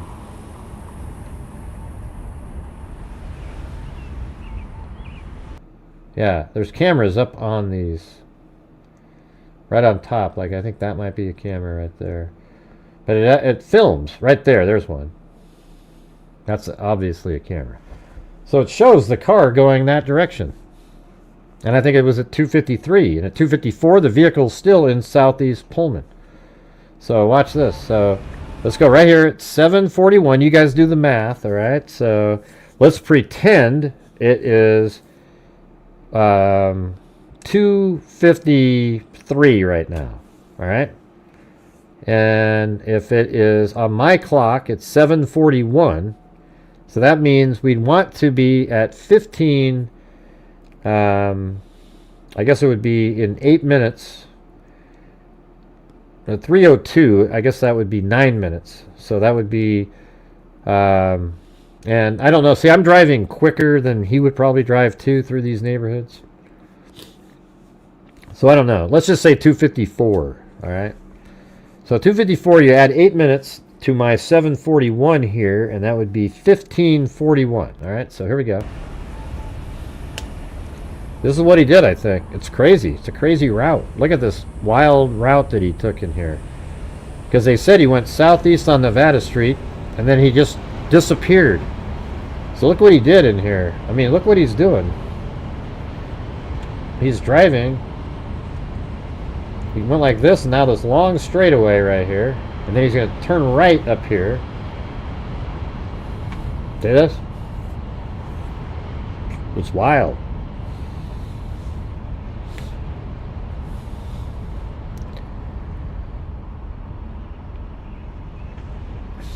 They don't know what to think. They're in shock that the real killer admitted to the killing. They're in shock that the real killer admitted to the actual killings. They're shell-shocked. Are any of them admitting it at this point, Alan? So look, he's heading out. See this? Look at out here. There isn't a damn. There's not going to be a camera anywhere out here, you guys. Look. So he's just doing this weird little back road out of here. And right now he's basically right around in this area, coming down. Then there's another long sort of straightaway. So here he is, right at that little corner. Turns left, and then a long straightaway here. So remember, I said it was, when we get to Floyd's Cannabis Shop, it should be 1541.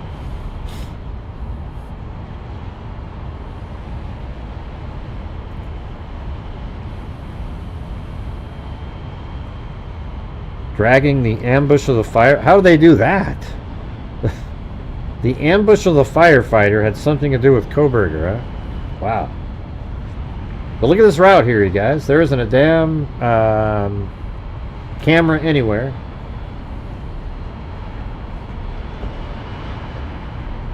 And if you're out there, you guys, you want to help support the Grant Hughes Investigates YouTube channel, I would appreciate it. Maybe get some channel memberships. We only got 8 tonight. Pretty small.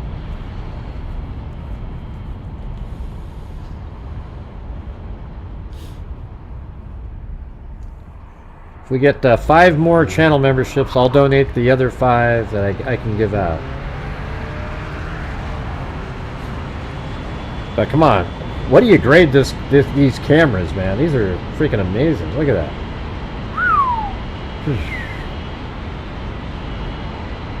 Insta360 X5. See that? Whee! You can just spin around on the...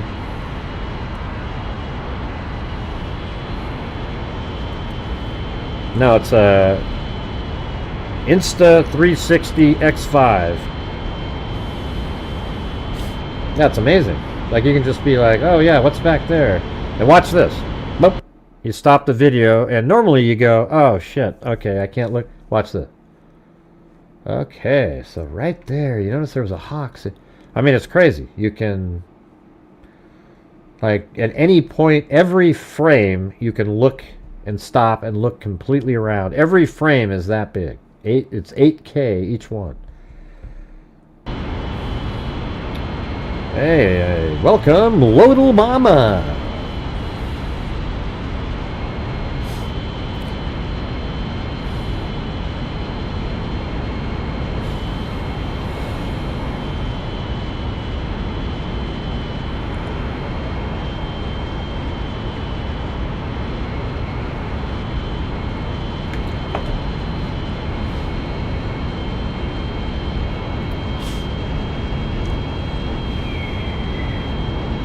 Yeah, like a cop, right? Let's say you're doing an investigation and you're thinking, okay, he must have driven by me at a certain time, and you go, all right, let's check it out. Oh yeah, okay, it looks like he was driving a, looks like a Subaru, I don't know, you know what I'm saying? Like, that's how amazing it would be if cop cars had these on them, or even officers on their shoulder or something. I don't know.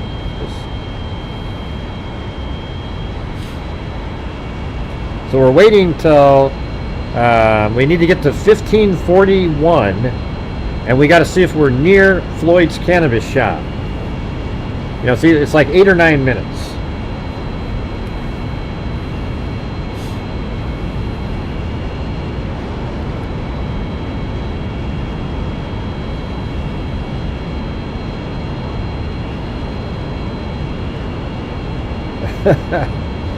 Yeah, I drive a little too fast, I think.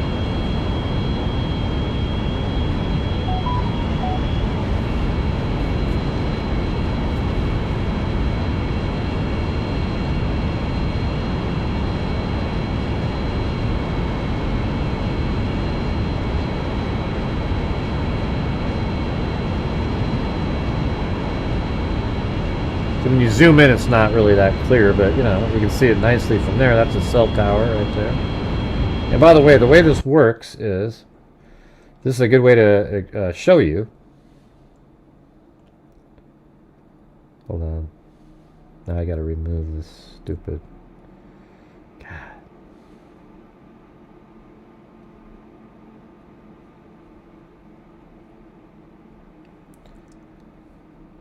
There it is. So see this cell tower? How there's different there's 3 sides on these, And I can't tell if that's one of the sides and then there's another one. But see how, if you're driving by, this segment right here would pick up the vehicle. And then as it's driving by, this segment picks it up, the back side. So that's how law enforcement knows when you drive by a tower. It knows that it picked it up on this side, and then it drives by, and then that side picks it up, and it keeps tracking you until you get near another tower, and then it transfers over to that one. Hey, thanks, Forgetful Mandy. All right.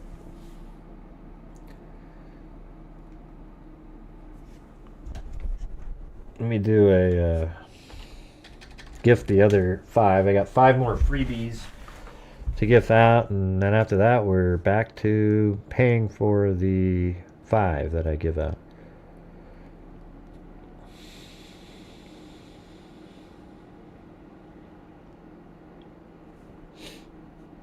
God, every time I hit the right button, it deletes, it puts a key there.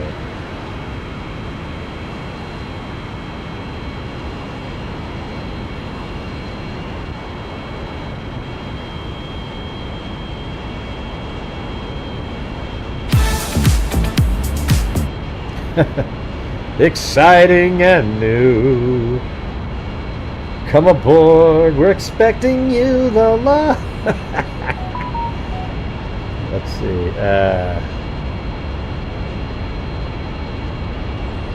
Shit. Come on.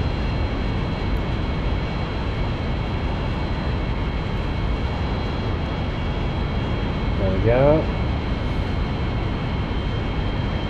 All right, there we go. There's 5 more. Boom! Chakalaka.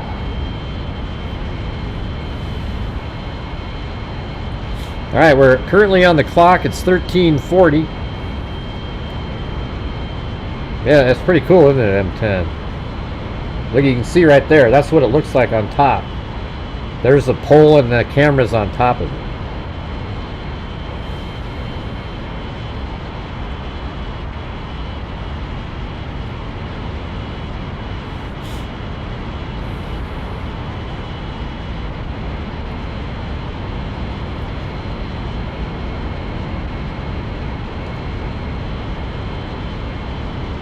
All right, we're 14:16. We're looking for 15:41. Will we be passing Floyd's Cannabis Shop? This car was weird, though. What was he doing, this guy here? And then he picks up his pace again. I wasn't really tailgating him or anything. Nor was I driving fast.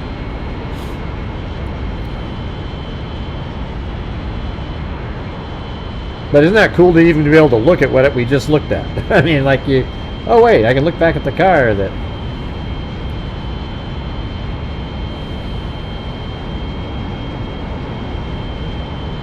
Can we stop in? Oh yeah, the Floyd's Cannabis. Alright, it's 15:01 right now.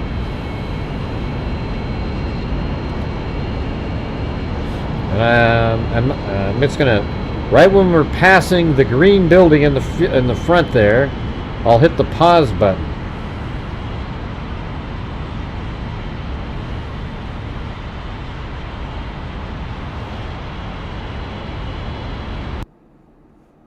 So there's Floyd Cannabis, and it's 15:26. See, so easily doable. If you drive even slower than I was driving, you could do it.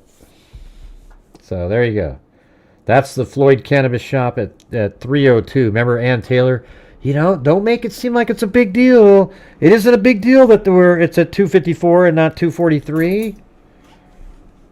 Well, Ann, you made it better. You made it so it was like this perfectly tight window. It was perfect.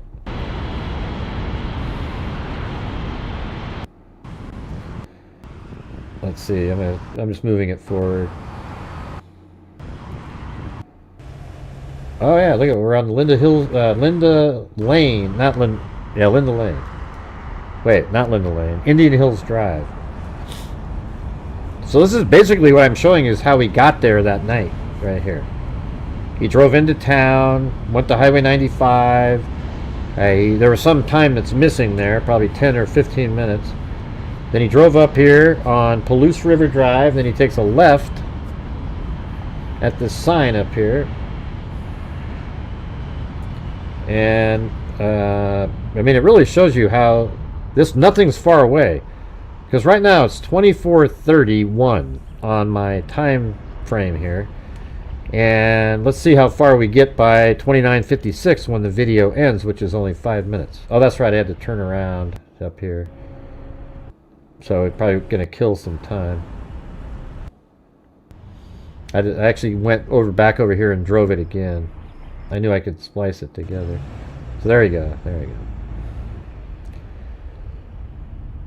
I think it's because something like a battery died or something on my GoPro or something. 26:48.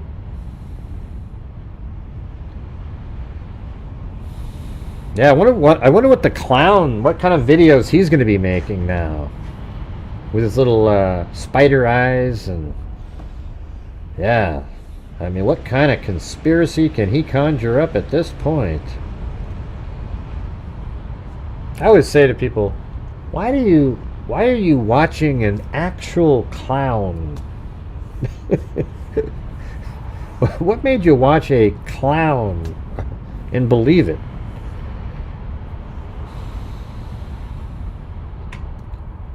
Yeah, there's a YouTuber that looks like he dresses up as a clown and makes the most ridiculous videos in the history of mankind, but people make comments like, "Oh, you're the greatest. Oh, it's so good."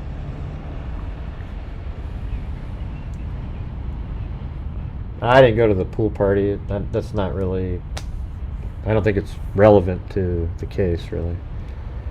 I mean, maybe he saw some people there. I kind of just focus in on the crime elements.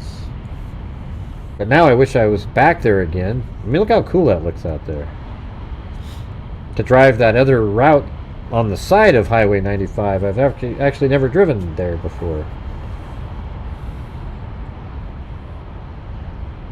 He did? Yeah, he wouldn't want the lawsuits to get from Dylan Mortensen. Is that why he took those down? Yeah, those secret tunnels, yeah. My favorite, though, as I mentioned earlier, was when he said he realized how bad it looked for Proberger. And he'd seen my video even. So he said in his video that maybe Proberger was a peeping Tom. Because I actually said that as a joke. So he made a video saying, I don't know, maybe Proberger was a peeping Tom, and he witnessed what happened, and he got scared, so he drove away at a high rate of speed. But then you say, well, how did his DNA get on the sheath that was in the house? Never really an answer for that. But see, this is his exact route. He was just Indian Hills Drive, and now he's out on, I think this is Steiner here. Take a left, and then the A&W's coming up here. Real simple stuff. It was all just kind of an easy route that he figured out. I know, but people believed it. These guys would be so much better if they just used their brains, but it's not interesting to people. There's this whole segment of people that watch true crime, and it seems like they're more ravenous than regular viewers that are interested. They're just, it's crazy. Right, so there's the, not sure which one.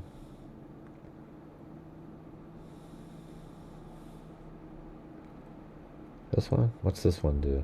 But Oh yeah.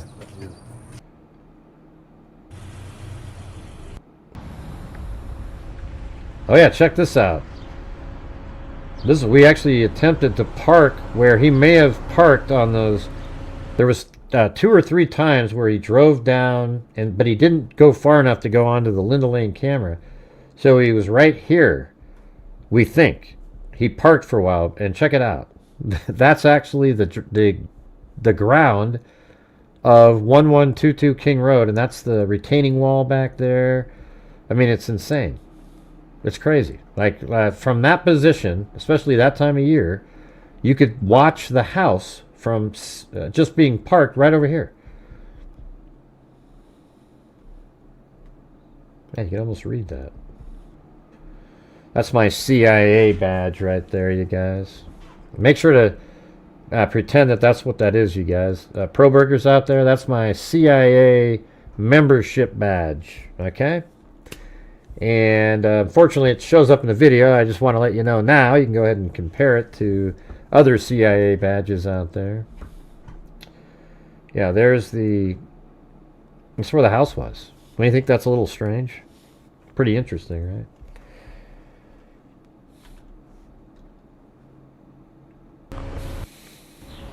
Oh, yeah.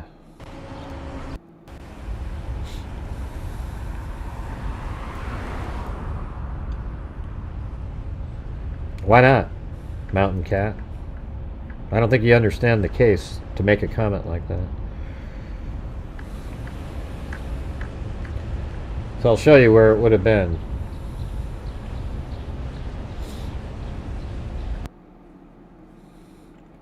See, right there, if his car was right there and she parked right there, they're right next to each other. I think he parked right along the side here.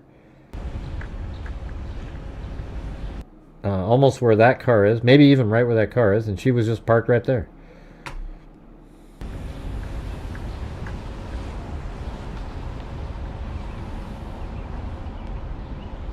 This is behind 500 Queen Road. This is the routes that he was doing on the 1320 Linda Lane Camry. Oh, look at, I'm doing the 3-point turn that he did.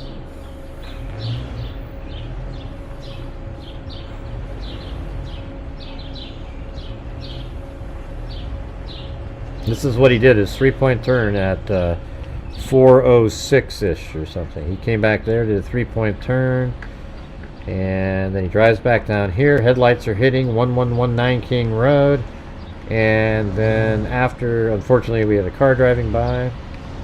But right now, the headlights start dropping on the building over there, and in fact, completely start missing the building and then hit this car, etc. But that's not on the camera over here. And then over here does another 3-point turn, but I couldn't remember exactly if he pulled this way and backed up that way. So my brain didn't remember.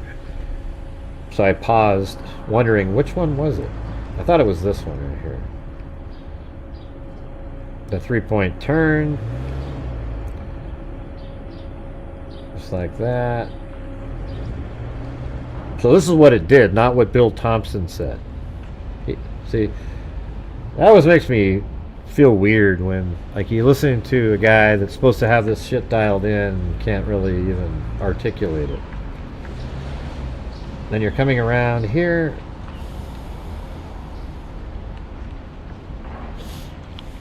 Yeah, he's talking about Brent Kopacka. I don't know if he's not going to say that. Koberger's already admitted to doing it. That Brent Kopacka guy is what all the idiots on YouTube will try to say. The Proberger nutjobs.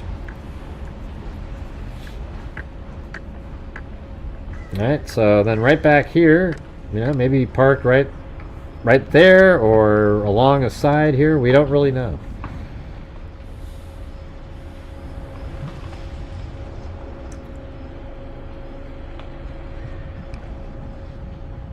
So this is basically mimicking number 4. Now he's going to leave at a high rate of speed, let's say.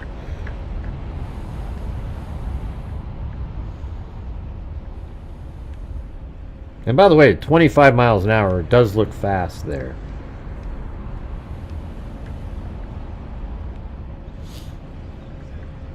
Yeah, I don't know why he was outside like that.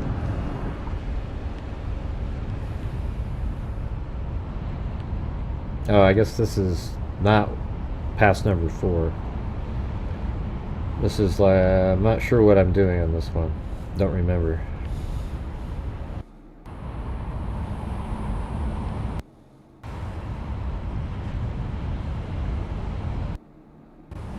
Oh, so I went right through that, stayed on Taylor. He never went this way here. This is just Taylor Avenue, but the A&W is right there on the right. See, there's the A&W. Okay, so then I drive through the A&W parking lot. There's cameras right up on the building there.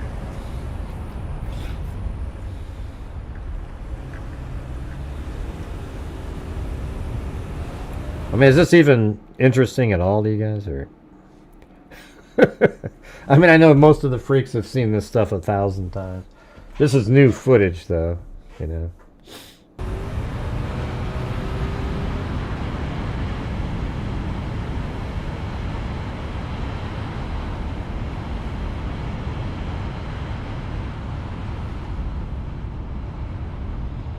That's the house right there that had the cameras on it, right there.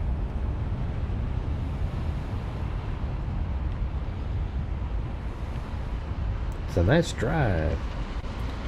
And then he turns right here. That time of night, there's never a wait. There's no cars coming.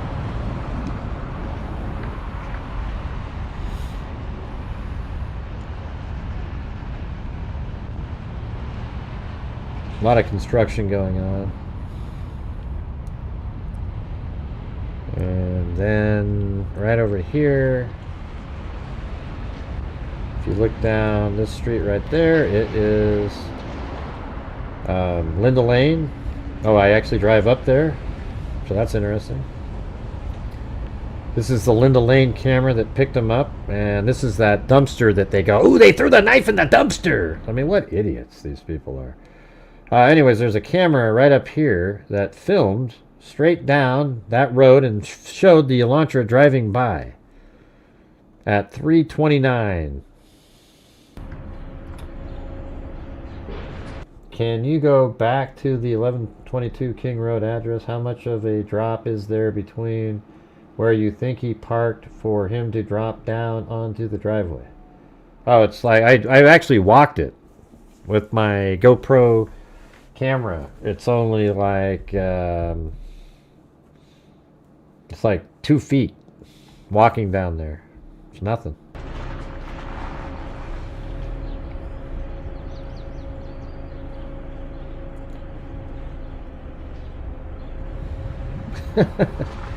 Man, I just love this camera, man. It's crazy.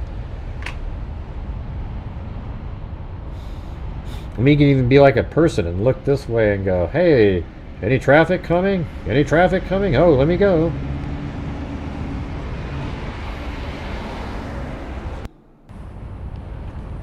I'm not sure where I'm going. Okay, here. Okay, I must have gone back into the complex. Okay, here we go.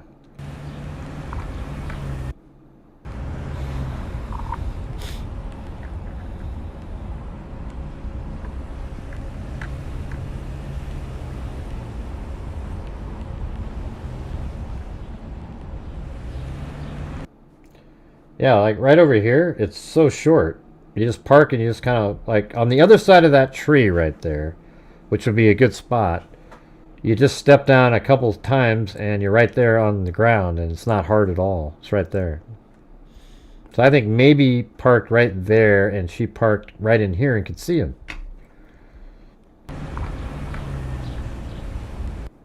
So almost where that car is. Yeah, but it could be, you know, just right in here, and then he stepped back a little bit, went down, and then around to the front of the house.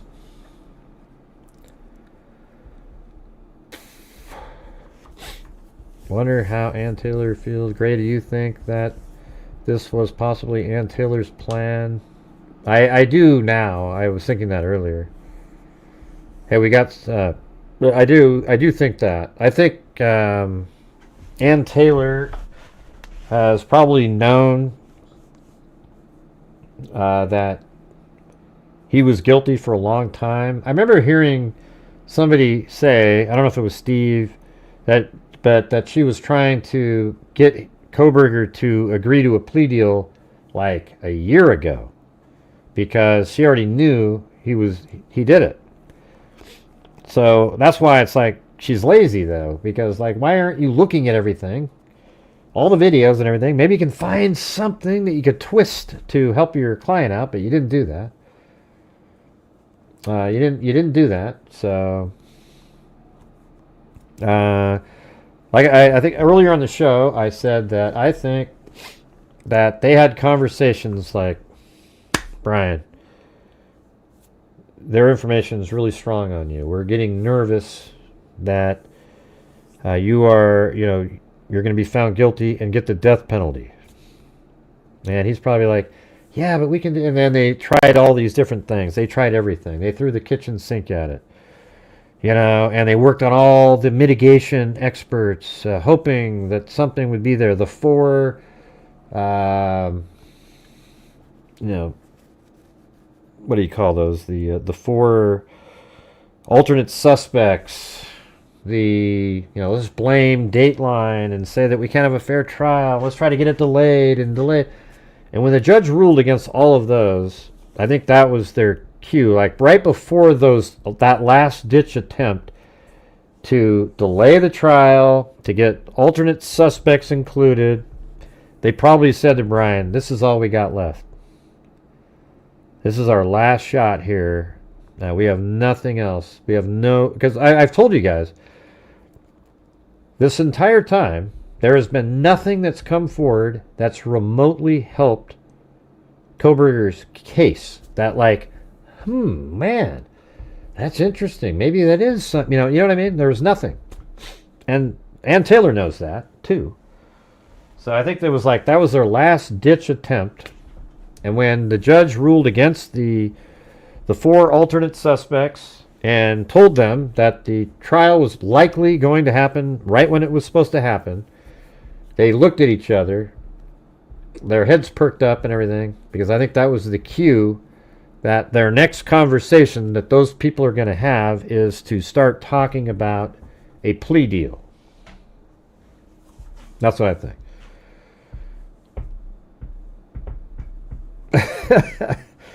Yeah, that's right, Alan.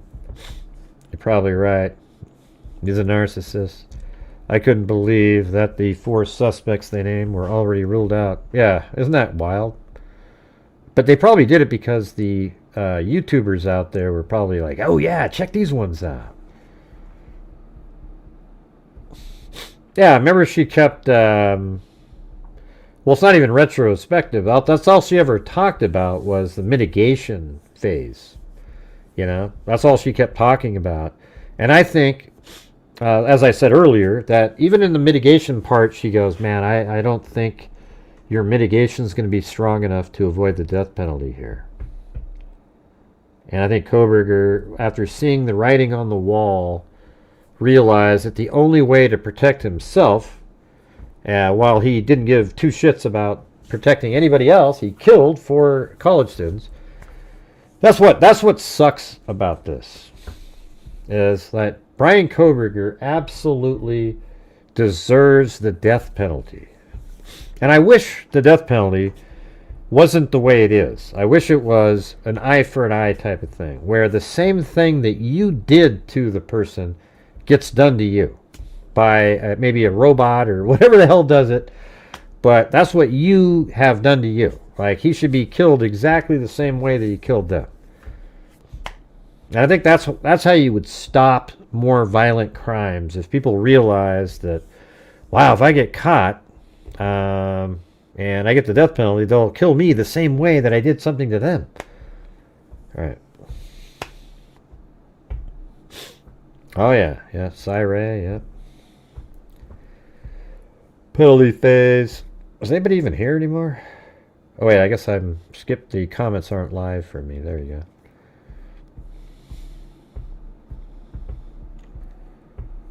Yeah, you get a robot that has a K-bar knife on it and let it go to town on Proberger. See how he feels about it. Do you think Brian feels a little regretful? No, hell no. No, he doesn't. He feels regretful that he got caught. Nobody goes like this. If you feel regretful. He was pumped. He is regretful of the mistakes that he made that got him caught. That's what he's regretful of. Can I get a boom? I mean, that's exactly what it is, right? He's regretful of what he did that made him... I hope to God, like I said earlier, that he absolutely left the sheath as a calling card so that he can sit in that cell for the rest of his life knowing that his idiocy, by not cleaning it well enough, is what led to him being arrested.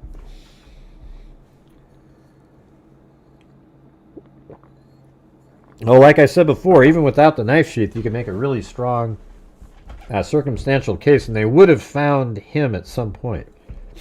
They would have looked into everybody who owned an Elantra and see that his phone turned off, and then it turned back on, and then they'd look into all the other stuff with the purchases on Amazon, and I wonder if they have anything else that's really damning that we don't know about. That is, and then his phone actually pinged in the area 23 times, and that's still stuff they would have found.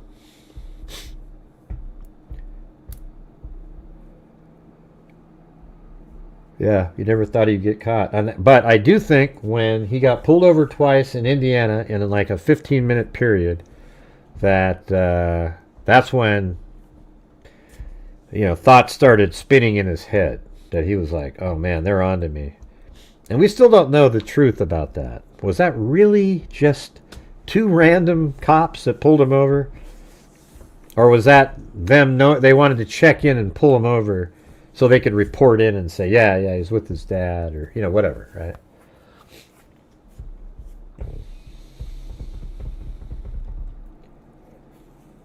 Oh, I don't know if they got him on camera. I think he would have mentioned that today.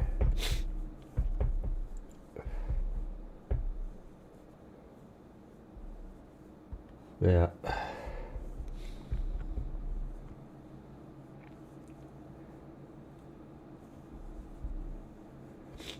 Yeah, well, I've never been pulled over twice.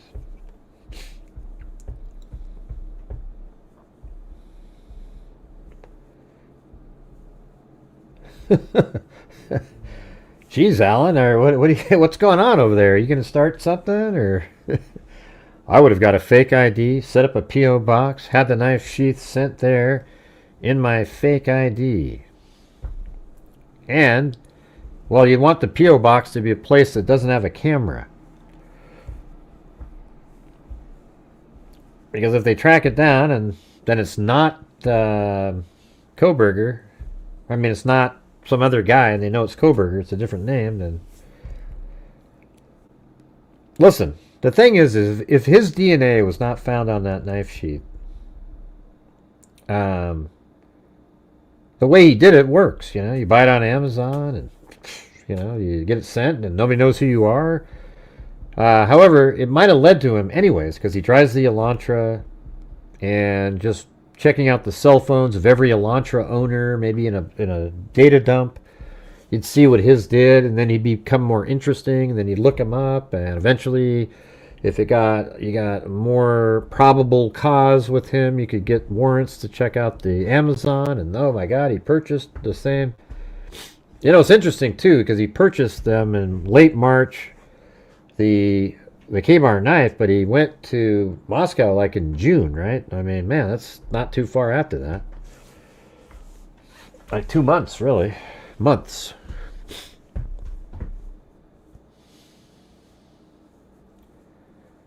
Was found in the apartment. Yeah, no evidence was found in the apartment and his car. There was no evidence of the case in his car, right? I know you were just saying, I was just goofing around. Who else thinks prosecutor did a terrible job? Yeah, I don't know. He seems like somebody that's probably anti-death penalty. He kind of has that look. I mean, what Santa Claus out there is for the death penalty, huh?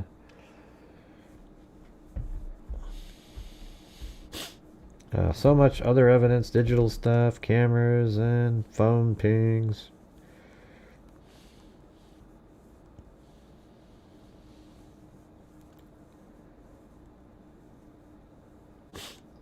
All those, yeah. Well, I think when he got pulled over twice, that made him really paranoid, though. And that's why when he was home, he started separating his trash. I don't think he would have done that. If they weren't pulled over twice, he would have thought, oh, I made it home free. But that made him paranoid. And, man, don't you wish you could have been in that car listening to their conversation? What does his dad actually know? Crazy. Ah, my nose is all plugged up.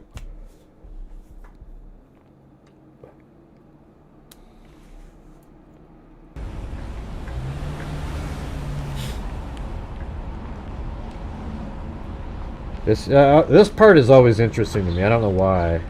This part here always makes me feel even more creepy than driving around by the house. I don't know why. It just feels like this is like when did he realize that there was this place back here that did this?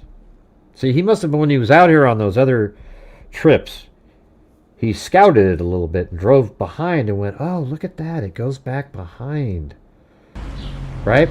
Because it's not like you would ever even think of doing that, right? You would just drive by the house, turn around up above, and go around. But he drove around so many times that eventually he knew that there was this little sort of side back place that he could sort of disappear off camera and then show up behind the house with, it's just crazy. And also not have to turn around. So when you go around this direction, you can just pull in and you're already facing the direction you want to go later.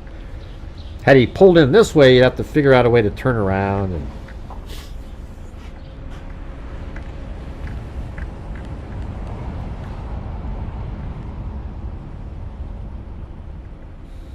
look at that. Isn't that crazy?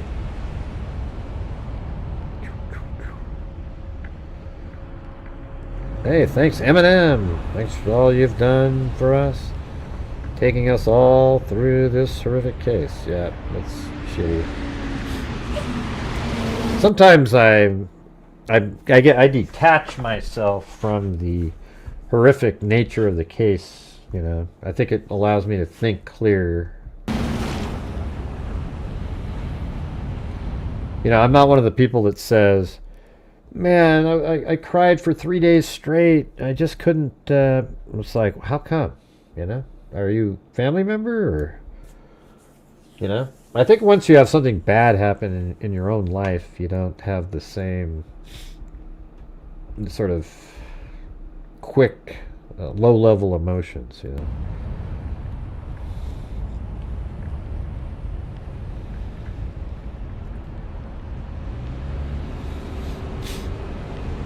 I'm not sure if that's the right word, but like, not low level, just quick emotional response after you've already had something really bad. It makes other things seem more trivial, even though this isn't trivial at all. I'm just able to compartmentalize it, I guess is what I'm looking for. And I just look at it like I'm just looking at a puzzle, trying to put it together. Every once in a while, like when I'm making the animation or something, I do kind of picture how horrific that must have been for them to be in there.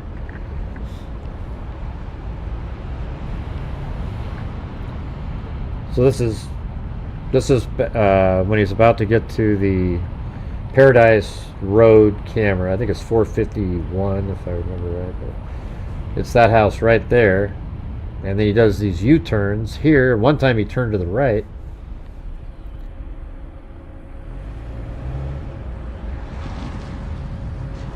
See that? He does a U-turn like that. Just like that on one of them. Twice, actually. So what do I do? Do I go back around again? Oh. Well, where am I going? Oh. Yeah, so this is me leaving the area.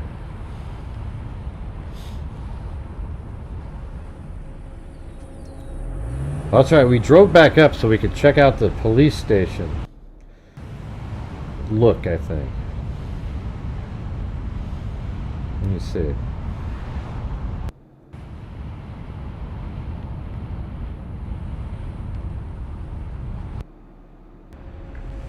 Yeah, that's it.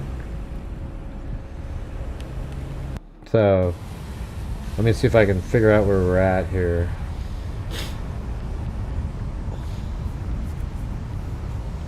This is sort of interesting.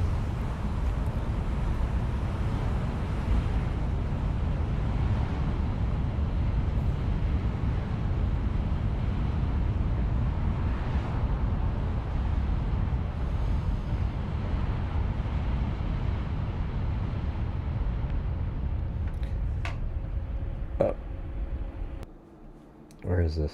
Okay, this is Conestoga.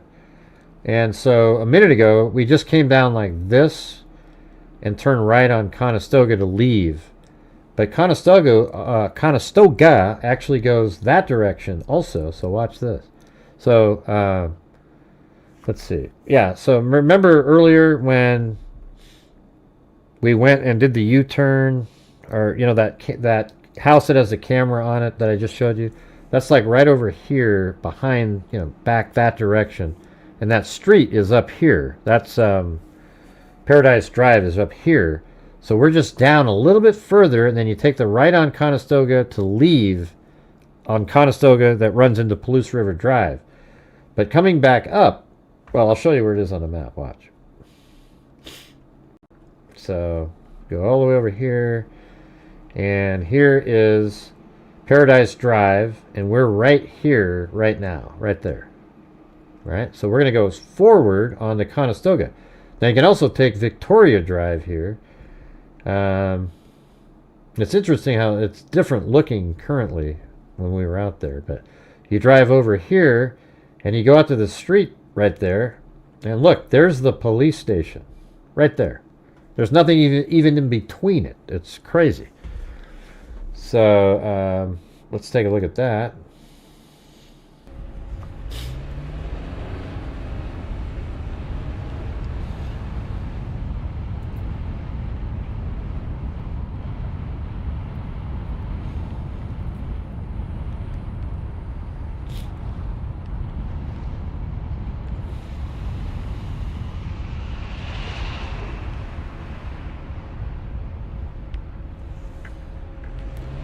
So let's see. Right now we're right there.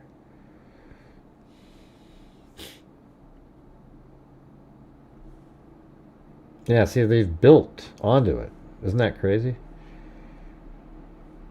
I think that's right. Let's see where those two homes are right there.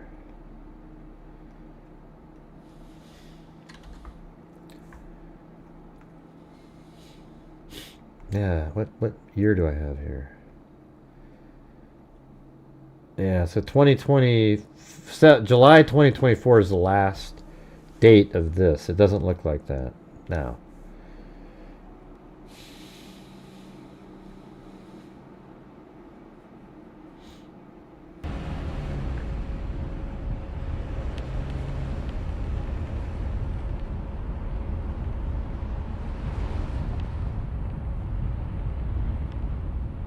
Oh wait, there, I think that's where we're at there. Okay, there we go. We weren't there yet. Let me look at that again. That was confusing. So let's see, how is that working? That's wild. Oh, I see. We're right here. We're right there, and then we go around like that. Okay, so it is correct. All right. See.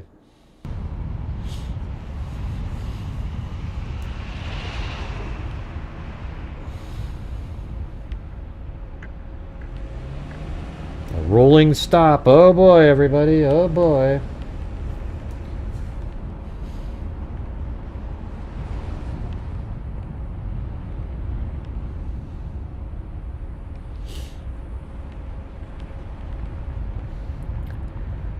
Let's see.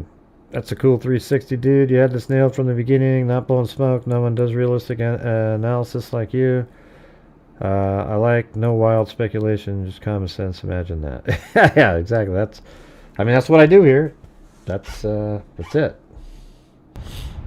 I try to be accurate and use the information that's either in really good news articles or probable cause documents, or documents that are released, and then you just really have a really good picture. Look at this though, right there. That's the police station. So when me and Amber were out there, we were wondering this. How interesting is this right here? Listen to this for a second.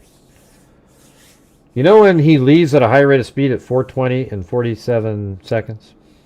What if he pulled over into this area just for 2 minutes or so and watched? Because there's no way in hell a cop car would ever be in this area. It would show up on Taylor Avenue. He's way behind back there.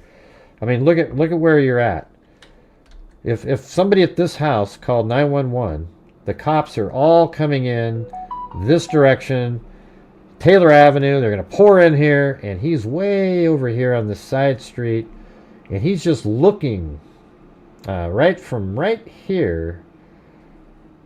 Not maybe, maybe just pulled into right there, but he's looking down to see if the 911's been called, and is there any activity, like, oh, people are zipping out of there because somebody called, and maybe he noticed, man, there isn't a damn thing, and he kind of just casually, at that point, then he drives away. Gets and by the way, stays on Conestoga. So this is Victoria Drive. So he goes right on to Conestoga here, and then that's Conestoga, and that takes you all the way out to Palouse River Drive, and then they have him come down Highway 95, but I guess he branches off on, they think, on that road, but there's really no evidence of that either. They just picked a place that he could have gone. Isn't that wild? That actually sort of makes sense. That it was so close. And he could have just gone there and looked and set up. Nobody's been called. And then he just drove casually, probably calmed him down a little bit. But either way, he would have got out of there this direction and nobody would have seen him. Because I don't think the police would go from here this way and then all the way around like that, right? You would probably just go up Highway 95 and then cut across on Taylor Avenue. Boom, you're right there.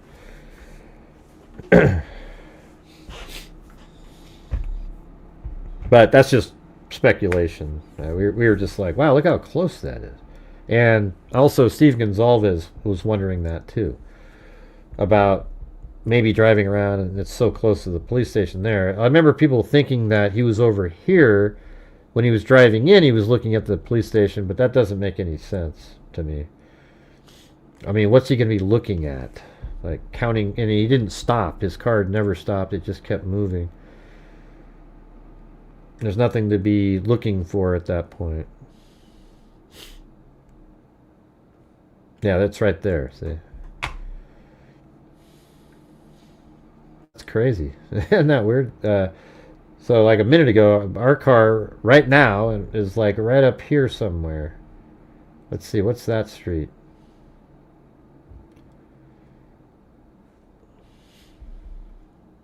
See that? Look at then. Indian Hills Drive is there. It is right there. Look, where I'm looking at on Street View, I think is right there. Is there a house that looks like that on the right? Let's see. I'm not absolutely certain. I'm just kind of guessing. Oh, I think that's right down there. So I'm a little higher up in the hills than that. But that's the same building I was just looking at. So that means I'm like up here probably. Right in there. Crazy, man.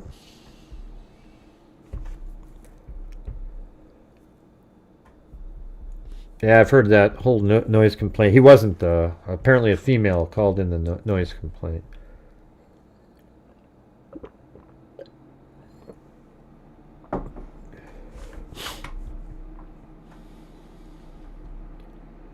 Yeah, I think the father was pointed to in court. Who?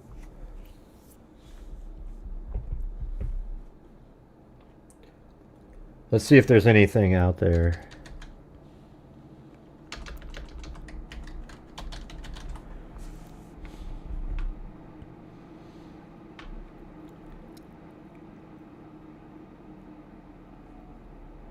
Man, all those new pictures are all over the new pictures, not nude. They're all over the place. I mean, they take up the image section if you type in his name.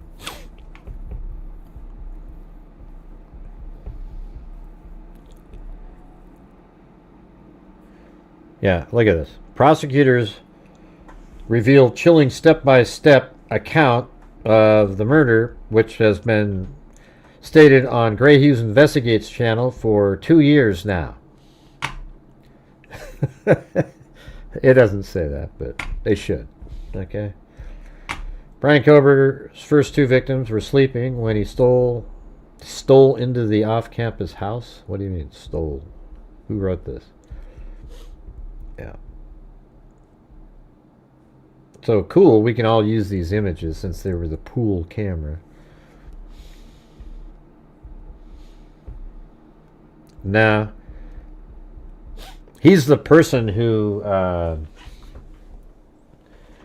gave out those the Linda Lane cameras, though. That footage. He's the one that did it. He sold it to people.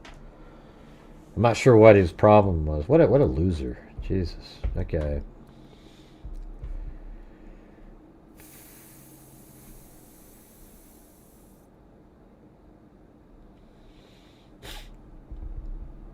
All right, well, I guess now we just sort of wait for any new information to come out.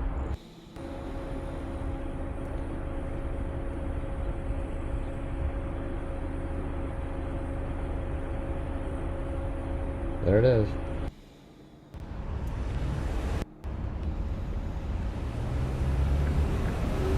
It's so weird when I go out there now, though. I can just drive around and I don't have any...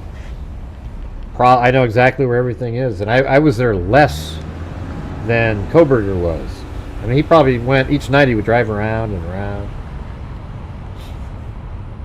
so he knew how to get in and out.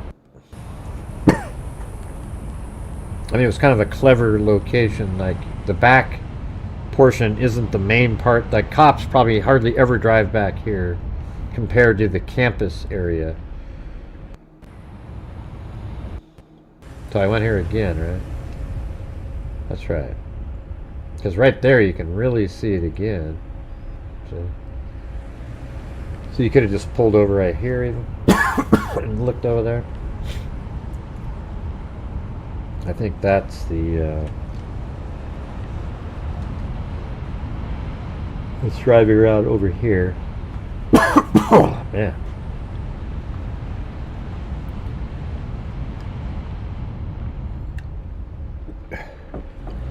Yeah, no doubt.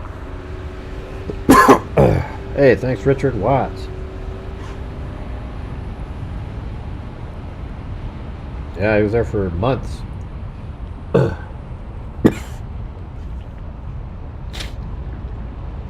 Oh, man, I got it.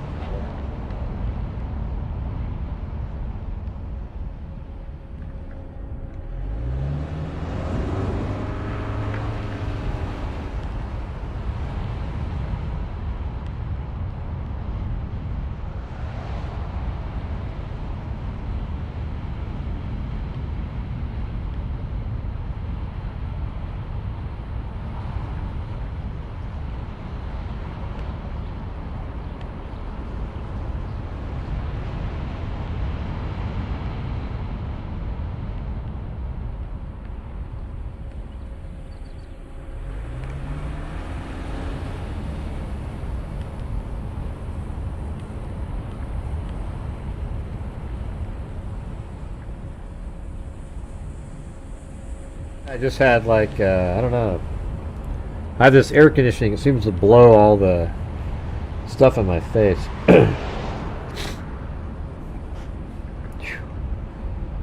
Yeah, so that's the view you get on coming down Walanta. You can see, even this time of year, you can see through there a little bit. Not quite the same, but...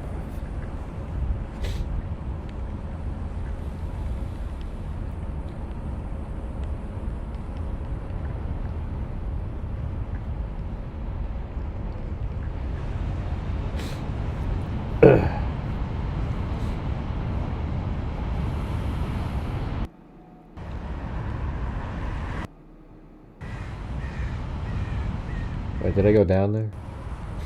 Oh yeah. So this is what he did at the 4 o'clock, except he turned right there.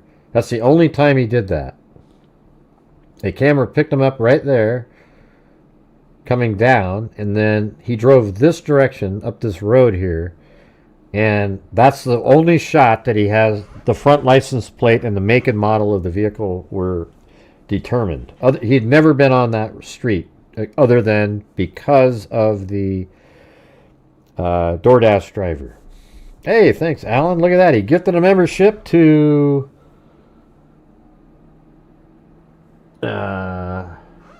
Fettuccine or something.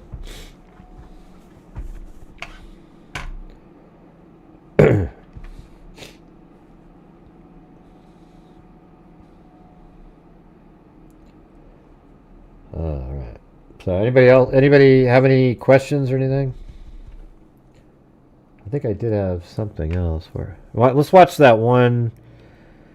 That interview today with Gonzalez. I do have that. It's kind of hard to hear, but. Agreed on something and then they just completely backfired. We didn't agree on anything. He only negotiated with the murder of our children. That was the only person that He looks pretty good though. He's got like hip clothing. negotiated with. He didn't give us the common courtesy to negotiate with us, even pretend. He could have just pretended and then lied, but he didn't even pretend. He basically said, your guys' This is Fox News. input isn't Digital. needed. The judge could hear one thought from him, but he should remember this bail. Look at this guy over here. Look at. See this guy's hand? It's on this girl's head. I mean, just watch. That's the part that was the weirdest. Watch this. So let me film that again. Watch this guy. He's going to own this.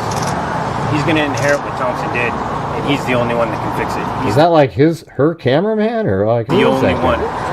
who can make it right. He needs to protect those other surviving victims and make this person say that they had nothing to do with it. He did it solely. He did it all on his own, and nobody else was responsible. He only negotiated with the murder of our children. That was the only person that he negotiated with. He didn't give us the common courtesy to negotiate with us, even pretend. He could have just pretended and then lied. He said he could have pretended something and then lied. Like he didn't even pretend that he worked with them. He could have just lied. But he didn't even pretend. He basically said, your guys' input isn't needed. Right, see? Like he said, the prosecutor could have just pretended that he talked to them and just lied to people and said, oh yeah, we negotiated with the family. But he says he didn't do that at all. He just said your input isn't needed. But I don't know. It seems like they did communicate, but I'm not sure what they talked about. There was no negotiation. However, here's the thing. The negotiation led to, I think it made it to a point where there isn't another step to go. Like you're not going to plea and get the death penalty. Does everybody agree with that? Okay, I'm pleading guilty for the death penalty. I mean, there's usually something you get. That's all he got was the death penalty taken off the table, and he got the worst. Everything else is the life in prison without parole plus no chance of appeals. I mean, my God, it's just like you're done. It's over. So there's no other thing to negotiate. The judge could hear one thought from him, but he should remember. And that might be why. I think Ann Taylor might have came forward and said, listen, he just doesn't want to die. He knows that, he did it. He's willing to admit it. He'll take life without parole, and he can. And then it might have been a quick discussion about he can't appeal either, and he agreed with that. He just didn't want to die, and then the prosecutor realized at that point there's no other level to go to. You could go to trial. The risk would be to go to trial. You have the trial. He's found guilty, and then one of the jurors, kind of got moved by some of the, autism, ADD, that kind of thing, and said, I can't give him the death penalty. And then that would have been life without parole, but endless appeals. It would have just gone on and on and on and on. And so what this does is it takes that, they would have had to hit a home run on every element to get anything better than that.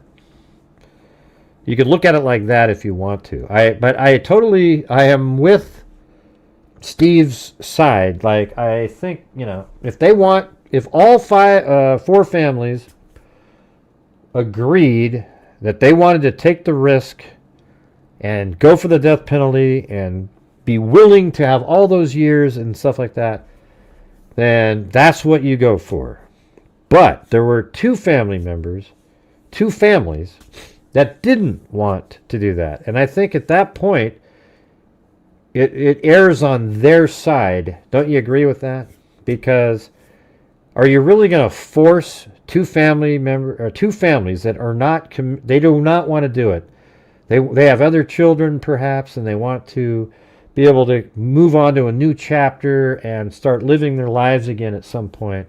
And they didn't want to do that. So then you kind of have to think that that's where the error side has to go on if you're the prosecutor, right? Because you're not going to go, well, the hell with you. We're going to go for this, and it might not turn out right. And I don't know. What do you guys think? It's one of those things that's been kind of eating at me all day. I'm just not sure. If I was him, I'd want him to have the death penalty. But if you're like a parent and you don't want to do that, you didn't want to, the deal's fine with you because it'll allow you to heal quicker and move on, in another chapter of your life. You never actually move on. I mean, you're always, when somebody dies, it's always there, but you're able to live again, and the loss of them never goes away, and especially if somebody's murdered, because that means it was something that was absolutely not planned and never should have happened. But some people don't want to do all that. Spend 20 years going to prison every week. Not every week, every 6 months there's another hearing about a possible, appeal that he's got, and then, oh, well, his death sentence is, we got to deny that because of this and this and this. And it just goes on and on endlessly. And the deal that Thompson got is the best deal that you could ever make.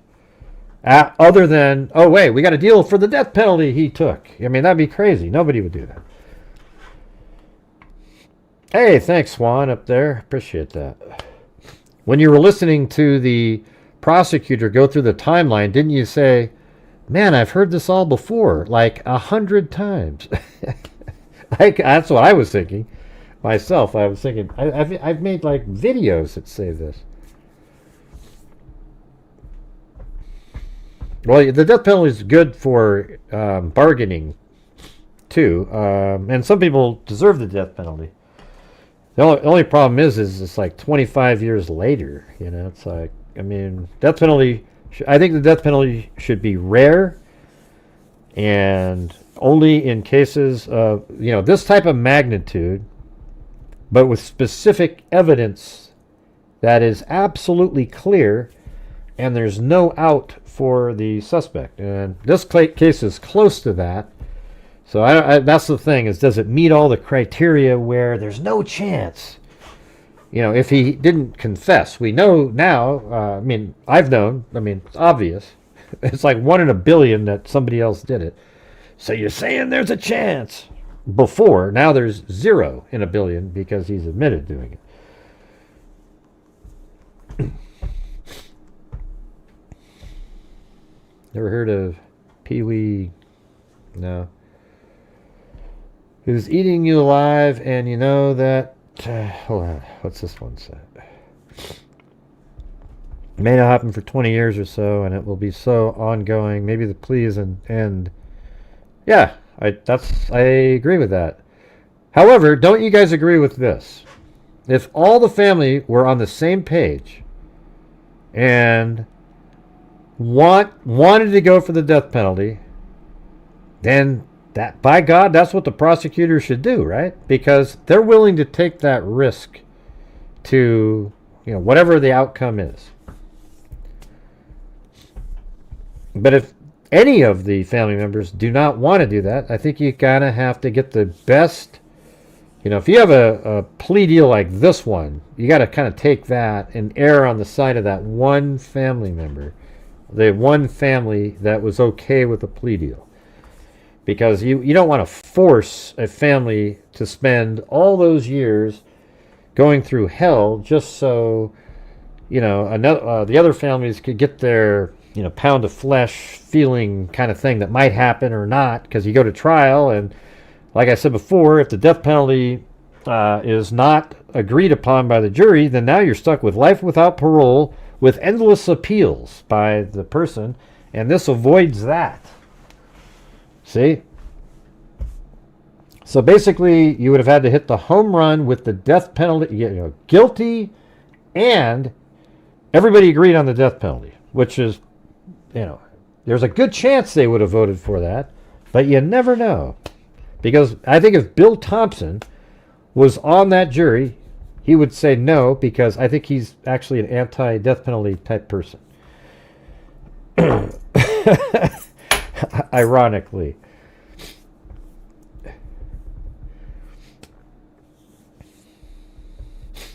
Yeah, well, the prosecutors are the ones that decide. The judge actually made all that clear today. I could, if you guys all seen the whole thing from today, everybody. I can pull it up and play it. I didn't talk during it, so you could, it's pretty interesting. I think it's like an hour. I don't know if you guys are... Let's see. Or I can skip around or something. Although it's getting kind of late. I've been on there for 2 hours and 51 minutes. Maybe we can do that tomorrow. Go through the whole thing one last time. And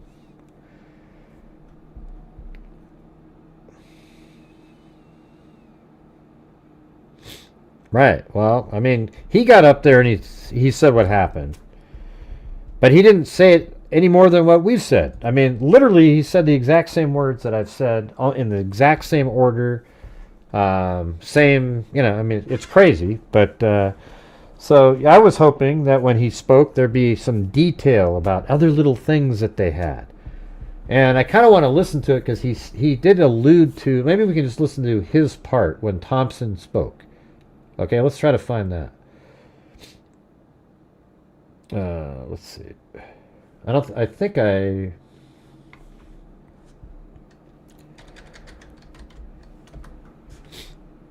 Let me see.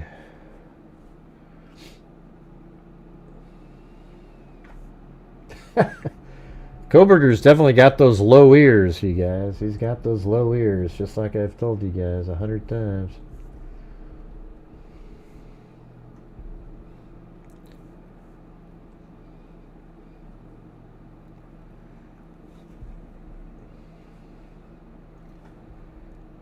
The judge... Let's see. Wait, that's this show. That's this show. Hold on. Oh, wait, he was on... hold on. Gonzalez was on News Nation earlier.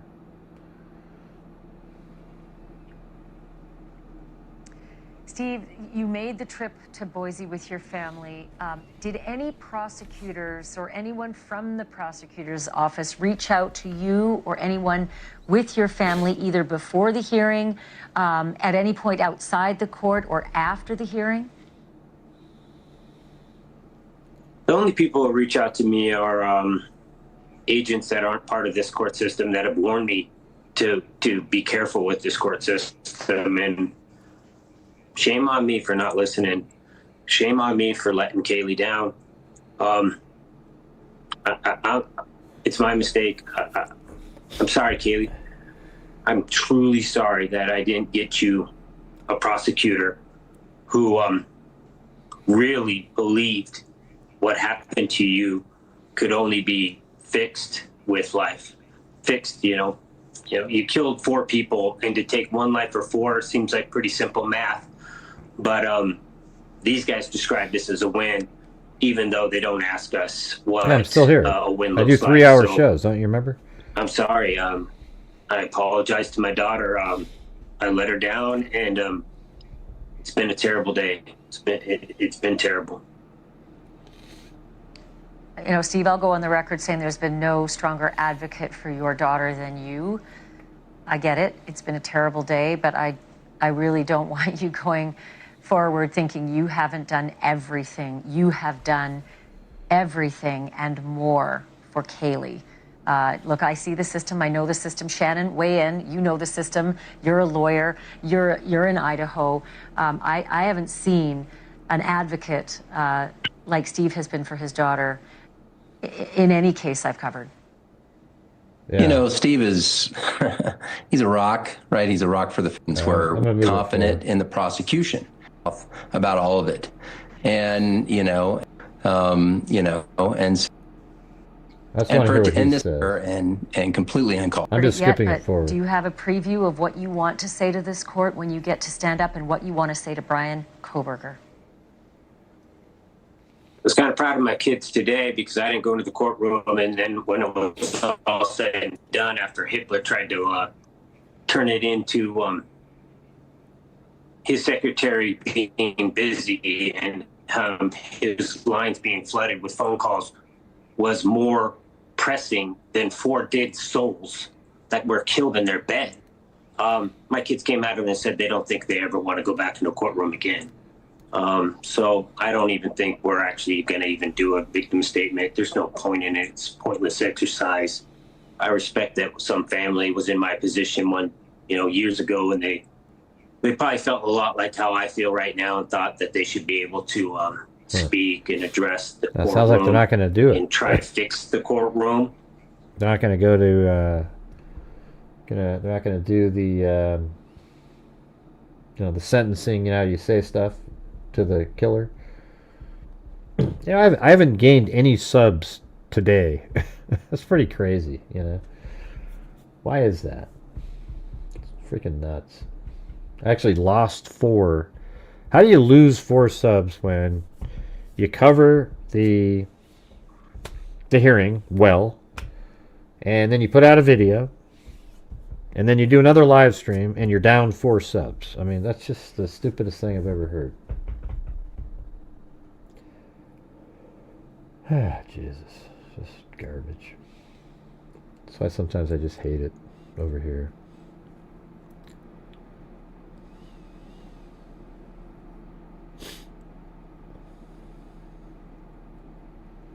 For the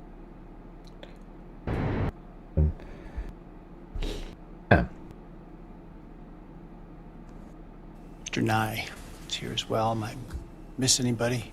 I'm sorry. Miss Allen is here as well. Miss Allen is here as well. Very well, thank you. In cases, courts should, and I always will, make decisions based on where the facts and the law lead me. I like Hitler. I think the stuff he said is right. I'm sure there was threats that were made, etc. Period. I have not read any of the numerous messages, nor listened to any of the numerous voicemails that have been sent to me and my staff. Those have all been forwarded to security and, where appropriate, to law enforcement. I ask that you not to ask in advance if I can only reject it, for example, if the defendant does not meet or admit to all of the elements of the crime. I'm just going to move it forward. Finally, I want to acknowledge the trial court administrator and first-degree murder for. Are there any other material terms of the plea agreement that the parties would like to make? Obviously, the plea agreement, the written plea agreement will speak for itself and be part of the court record. Not from the state, Your Honor. Thank you. No, wait. No, Your Honor. Thank you. All right, very well.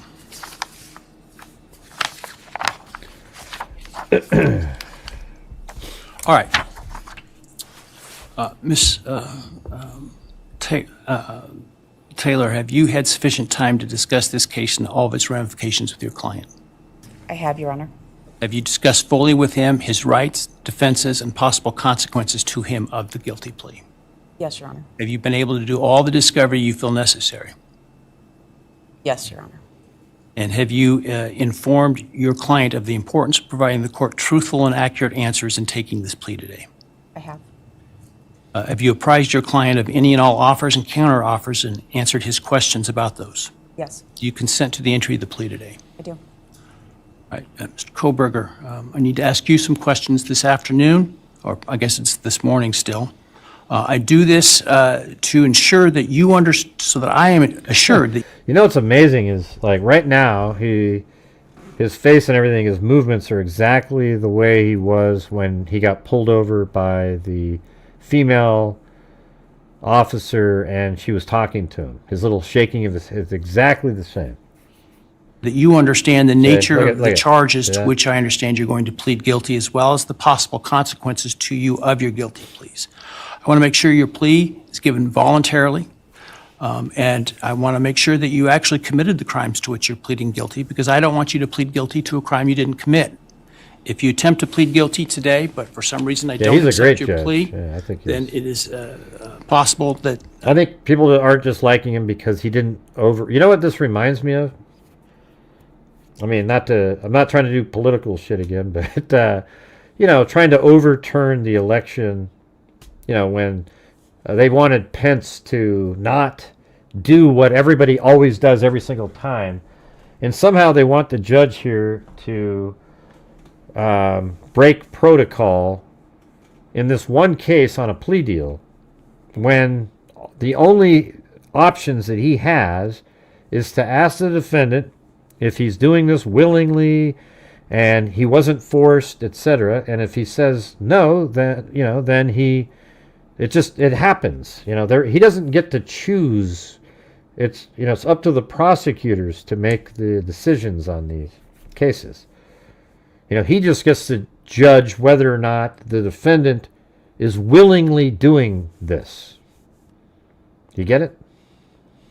your statements today could be used against you later at trial. Do you understand that? Yes. All right, thank you.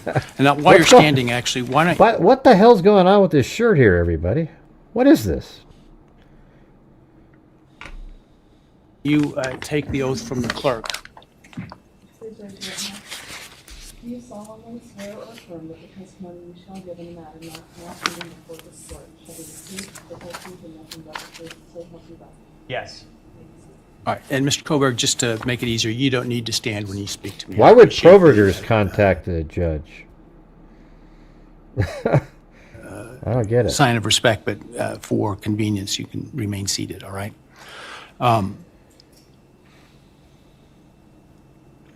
Before I start asking you questions today, have you consumed substantive questions? Let me ask you, have you consumed any alcohol, drug, or other intoxicating substance that would impair your ability to understand or exercise reasonable judgment? I don't think it's a best. No. You feel like you are thinking clearly today? Yes. All right, I want you to understand what the possible penalties are for each of the crimes. That's what Sandy said. I don't think that's. It doesn't look like a. I mean, look at it. I mean, if it's like a eighth of an inch thick, maybe. See, look up here in the upper right-hand corner. That's filling up his entire. It's not a. I don't know what that is. Could be anything, though. I understand you're going to offer a guilty plea today. They include on count one the burglary, a fine of up to $50,000, and a period of incarceration of up to 10 years in the state penitentiary. You may be required to pay restitution to any victims of the crime. Count 2, 3, 4, and 5 for first-degree murder. The consequences. We don't know if he's wearing anything. You think he's wearing protective armor? Sure. Okay. Include a fine of up to $50,000, a period of incarceration of life imprisonment, which is a requirement of a sentence, that it be a life sentence with a mandatory minimum sentence of at least 10 years on each of those counts. In addition, you would be potentially responsible for a fine of up to $5,000 to each of the victims of your crime, to be enforced in the form of a civil judgment, to operate as additional punishment. This is in excess of any restitution or fines that the court could order. And again, you may be required to pay restitution to the victims of the crime. Yeah, we don't know what he's got. You would be required to provide, as to counts 1, 2, 3, 4, and 5, a DNA sample and a right thumbprint impression, and potentially pay for analysis of those samples. You would lose any right to possess, purchase, or carry a firearm, the right to serve on jury duty, the right to hold public office, and the right to vote. Do you understand the charges and all those possible consequences? Could be, though. He could be wearing something. We just don't know. So we can't state it as a fact that he's wearing body armor. It's really thin, though, whatever it is. You've heard the plea agreement that I talked about today. Do you agree with that plea agreement? Yes. And do you understand the nature of the charges that you've been charged with that I understand you're going to plead guilty today to? Yes.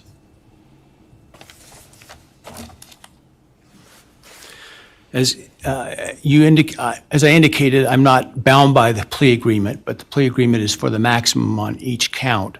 Do you understand that I'm not bound by the plea agreement? Yes. Has anyone promised you that I would be lenient or easy on you if you pled guilty? No. Has anyone threatened you or anyone close to you to get you to plead guilty? No.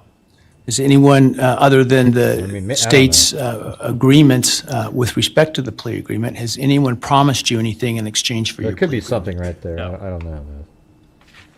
Has anyone told you to be untruthful in answering my questions today? No. Has anyone offered you a reward of any kind other than the plea agreement in order to get you to plead guilty today? I don't know. Maybe there is something. I don't know. It's hard to tell, though. It's just kind of... You know, it's just... Are you pleading guilty because you are guilty? Yes. It just looks weird. And counsel, obviously there have been a number of motions filed to suppress evidence in this case. Other than those filed, are there any other motions that you felt were available with respect to Rule 12? No, Your Honor. And Mr. Koberg, you understand that by entering Oh, the guilty Megan plea Kelly in this said it case, you must would be be giving true. up your right to appeal any decision this court made, as well as your sentence. Yes. I bet you Megan Kelly does not know this case at all. I've watched her show. She kind of goes over the little, sort of the big things. But if you asked her to tell you and, you know, point everything out, she wouldn't have a clue. She would absolutely... And I've even heard her talk about stuff, and she sounded so just, oh, wow, but was completely wrong. And so then you sort of wonder, you know, it's crazy how it works like that. Everybody watching thinks that what she's saying is true, but if you actually know the case, you realize she's not always accurate. I think she's more accurate when she's doing her political stuff, but on cases, you know, she doesn't have the time to dig in and get all the little details, etc.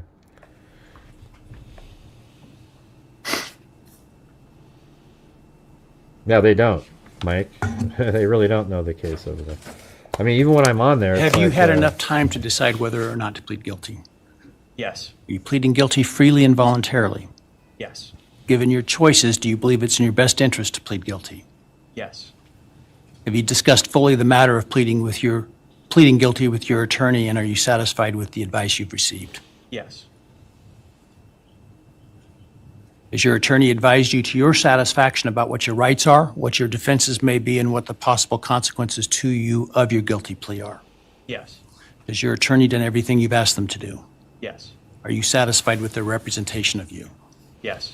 Yeah, well, it could be, Austin. I mean, I'm not saying that he doesn't have one on. I'm just saying I don't know 100%, you know. I mean, it looks weird, the shirt, but it's really thin, whatever he's wearing. Maybe it's some kind of extra thin Kevlar. I have received a written guilty plea advisory questionnaire that is purported to be filled out by you. Did you fill that document out? Yes. Did you understand the questions that you answered in this document? Yes. And are Yeah, but we don't have crosswalks where I live. the answers that are outlined in this document your answers? Yes. Are those answers truthful? Yes. Did you sign the document? Yes.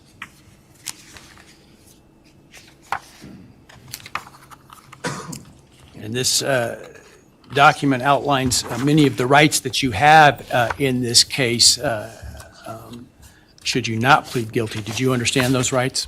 Yes. They include a right to a jury trial. Do you understand that? Yes. They include a right to the presumption of innocence. Do you understand that? Yes. You have the right to require the state to prove your guilt as to each element beyond a reasonable doubt. Do you understand that? Yes. They include a right to confront your accusers and cross-examine witnesses presented by the state, including by utilizing the subpoena power of the court to accomplish that. Do you understand that? Yes. You understand you would have a privilege against self-incrimination and a right to remain silent, meaning you would not be compelled to testify if you did not wish to, had you not pled guilty. Yes. You understand you're giving up that privilege Look at that. and Jeez. those rights that I've just outlined by pleading guilty. Yes.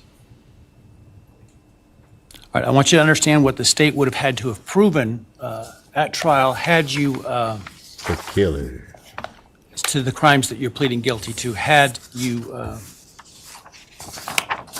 if you didn't plead guilty. Let me find the document. Hang on a second here.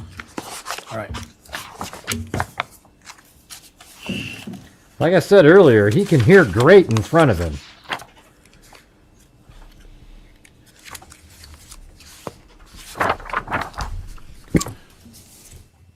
So as to count one burglary, the state would have to have proven that on or about November 13, 2022 in Latah County, Idaho, you unlawfully entered a residence located at 1122 King Road in Moscow, Idaho, with the intent to commit the felony crime of murder. As to count two, from which she died. And then also make, for the record, the defendant has provided with the guilty plea advisory form Just skipping around. a document entitled Written Factual Basis, the kill and murder Madison Mogan, a human being. Yes. And did you do that willfully, unlawfully, deliberately, and with premeditation and malice of forethought? Yes. Did you on or about that same date in Moscow, Idaho, kill and murder Kaylee Gonzalez, a human being? Yes. And did you do that willfully, unlawfully, deliberately, and with premeditation and malice of forethought? Yes. I mean, those ones, though, I think that's what the defense or the prosecutor even said later. Well, we don't think that all of them were, you know, like he planned to kill those people, but I think they're all, you know, he premeditated one of them at least, so then don't they all count, at least, you know, under that same umbrella, I guess. And did you on that same date in Moscow, Idaho, kill and murder Xana Kernodle, a human being? Yes. And did you do that willfully, unlawfully, deliberately, with premeditation and malice of forethought? Yes. And then on or about November 13th, 2022, again in Latah County, Idaho, did you kill and murder Ethan Chapin, a human being? Yes. Did you do that willfully, unlawfully, deliberately, with premeditation and malice of forethought? Yes. I would ask the state at this time to provide its recitation of its factual basis had this case gone to trial. Thank you, Your Honor. He could have done so Your Honor, much the better. organization of the recitation is different than what I think the court and the public may be familiar with from the probable cause affidavit. Yeah. Well, it's not different than my channel. You see, isn't that cool, you guys? Like, what he's saying right here is that what he's going to say is different than the probable cause document. And while the probable cause document was the first thing that we listened to, most of the stuff that they or read about most of the stuff that they're saying is what we glean, using common sense from the probable cause document and then other information released later. So when he says, he should have said in his sentence there, let me see what he says. At this time to provide This is what he should have said in this recitation sentence. of its factual basis had this case gone to trial. Thank you, Your Honor. Your Honor, the organization of the resuscitation is different than what I think the court and the public may be familiar with Unless you've watched the Grant Hughes Investigates YouTube channel. from the probable cause affidavit and other documents.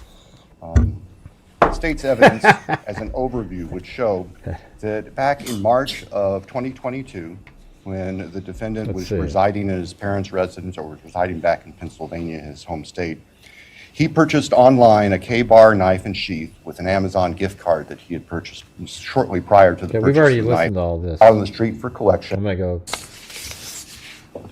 Did he talk again later? Yeah, there we go. That's what I wanted to play. Without trials going, it'll be a lot easier to do that. Too soon for the parties, or 22nd. And so we will use any reason why I should not rescind the non-dissemination order at this time. This is a good... You're right. I think that given the history of this case, it would be best if that remained in place through sentencing, so we have time to make sure there's the ability to completely answer questions. That would be the state's preference and recommendation. See, I think what he's saying, I think that's what that means is they want to question Proberger more. I think that's exactly what that means. Don't you think? I mean, what else do you think he's saying here? Look. That week. Why don't we pick July 23rd? Any reason why I should not rescind the non-dissemination order at this time? You're right. I think that given the history of this case, it would be best if that remained in place through sentencing, so we have time to make sure there's the ability to completely answer questions. Right, see? And I think they're talking about is maybe finding the knife and everything and getting all the answers to the questions. That's what I think he's saying. That would be the state's preference and recommendation. We'd have no objection for the order to remain in place through All right, I will, at this point, the idea to keep it until sentencing, which time it would be withdrawn in order to give the parties the space and time to... I remember listening to that today and thinking, that sounds like pretty good news in terms of he wants to be able to answer all the questions, meaning I think they've probably arranged that they are going to have, much like maybe like Israel Keys, where they have investigators ask him about all the details of everything that he did and have it all documented, ask where the knife sheath is, maybe go find that, and then have all the answers to everything. And I think the prosecution needs to do like they did in the Naomi Irion case, where the accused actually took his own life, but they produced a full presentation of all the surveillance footage, all of their factual elements of the case, and basically presented the case after the fact. And I think that's what they need to do in this one. Since there's no appeals, there's nothing, the case is over, they need to come forward and say this is what the case was and put it all out there for everybody to consume in PDF form, files and videos, etc., and everybody can look at it. I think that would be the answer. Prepare to meet what I'm sure will be the deluge of media requests. That's at least my preliminary decision at this point. Well, anyways, there you go, you guys. We can always revisit if it seems... That is the... I think that's going to be the show tonight. Anyways, thanks everybody for being here and watching. Appreciate the support. And let's see, we've got... His way of talking doesn't bother me at all, even with his uhs and whatever. He's just... I can tell he's thinking. So we got Justin Moto X, new member, then CR gifted a membership, then Dottie Newkirk became a new member, CR gifted 5 memberships, then CR did a match the $2 thing, and then Cheryl Moran matched that, and then we had Babs 22, Dixie Hippie, then Cheryl Moran with a cat eye, then Austin Huber, Michelle H, T Moral 3, Roger S, and then Austin Huber, Shay 530. Sarah Jane upgraded to Oogla Boogla. All right. Then Jeepers. Thank you, Gray, the first and only creator who defended the surviving victims. Right. All the way. Yep, exactly. From the very beginning. And indulged and never indulged the low IQ conspiracy theorists. Christina Berman with a cat eye. Thank you, Ray, for all you do. Wait, let me go through it. Let me go through it over here. This is where I should be doing this. I'll just do them all. I'll start over again. All right. What the hell was that? Oh, that was... Huh. I don't know. Are we still here? That was weird. I'm not sure what that was. All right. So I'll do the super chats again. We had Wave, writing them Wave, and then Babs said, Gray, what do you think? Thomas said, no items of evidentiary value were found in the apartment after the long PCA list of items found. Well, it just means that none of those items were directly related to the case. And then, great job on the timeline and animations. Thank you. Then Cheryl Moran said, we truly appreciate you all being here. Thank you for your continued support with a cat eye. Then Austin Huber said, which person is Brian Koberger's dad in the room? I don't think he was visible.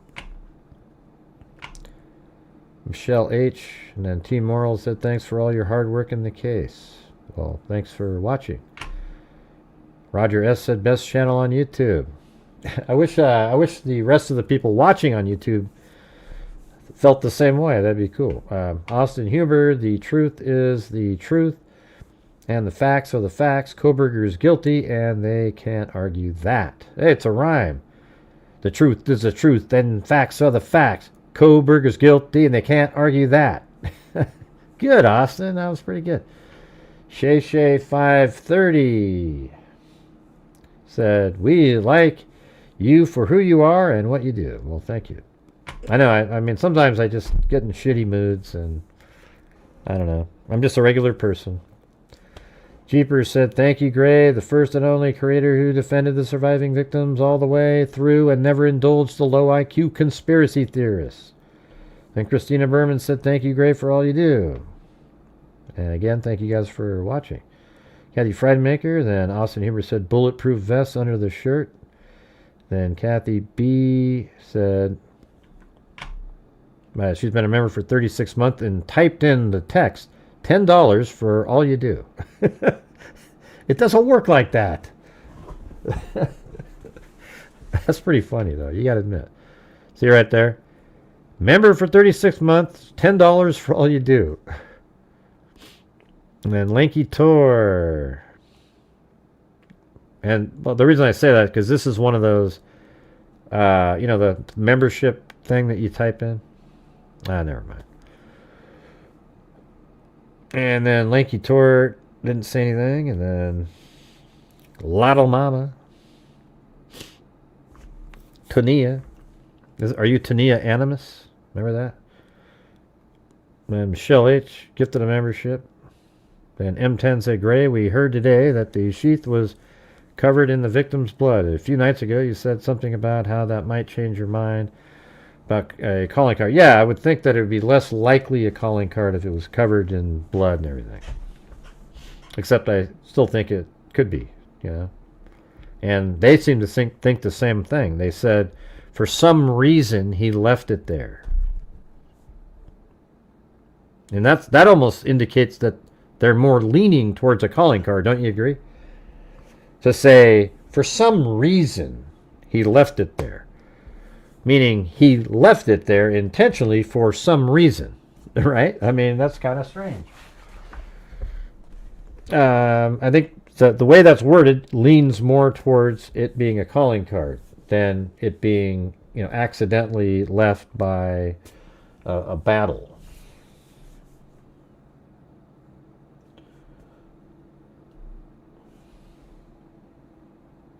No thanks, Justin Smith. We don't believe in psychics. Have a good one. He didn't have any help. He's the killer, Justin. Don't worry about it. Case is closed. All right, buddy? Let's see. Gray, we heard that we did that one. Then we had Lotto Mama, new member. Forgetful Mandy gifted 5. Thank you so much for that. Then I gifted 5. Then Austin Huber said maybe he stopped to go stargazing. Lotto Mama said, Gray, did you do the drive from the pool party location? I didn't do that. Can you go back to 1122 King Road address? And yeah, we did that.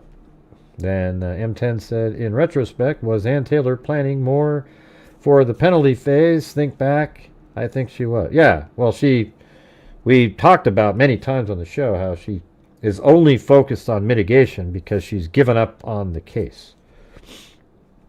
And then Eminem said, thank you for all you've done for us, taking us all through the horrific case. Yeah, well, we do try to do that in all the ones that we cover. Richard Watts, and then Alan McMahon gifted a membership. Then Austin Huber said bulletproof vest under the shirt again. And then Austin Huber said it must be a bulletproof vest or shock vest or something because you can't see his breast points through his shirt. All right, well, there you go.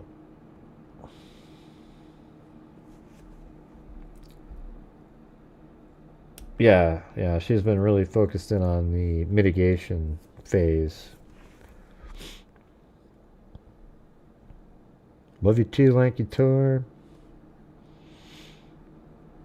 What would that say? I'm with Gray about the sheath being a calling card. 2 of the female victims' blood on it wouldn't identify. Right, exactly. If he thought he cleaned it really well and he was wearing gloves, he wouldn't care if there was blood on it. So while it makes it a little more points for he left it accidentally, it doesn't, take that away.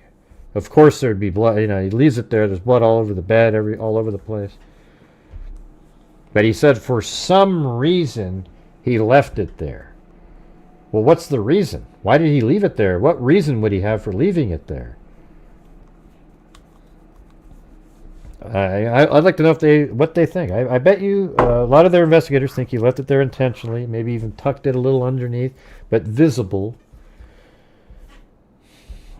Yeah, that's right. And that's what my sentence always is. He just messed up. He didn't clean it enough and missed the spot on the underside of the button snap.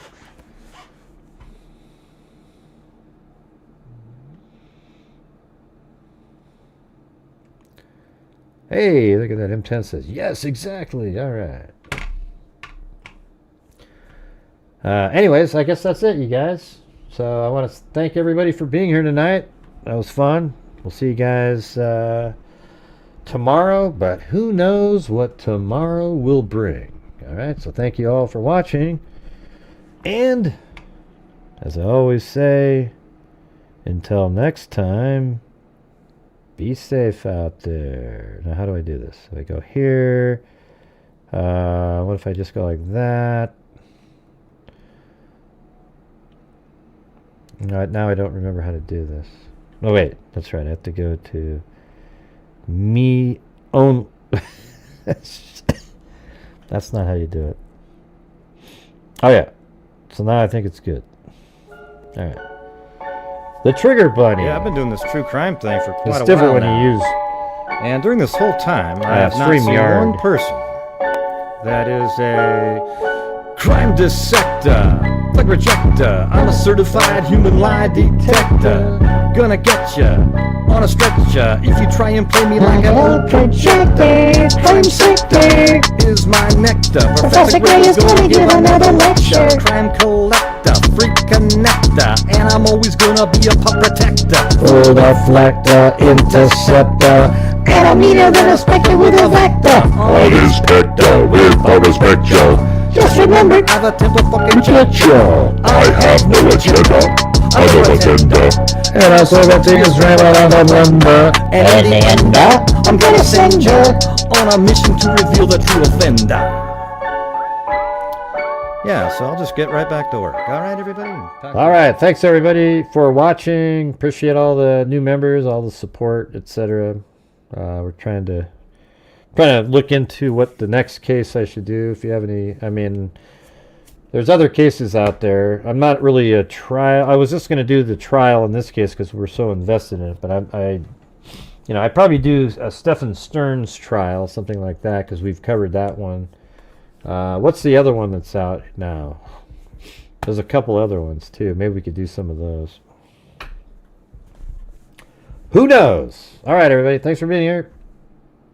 And until next time, be safe out there.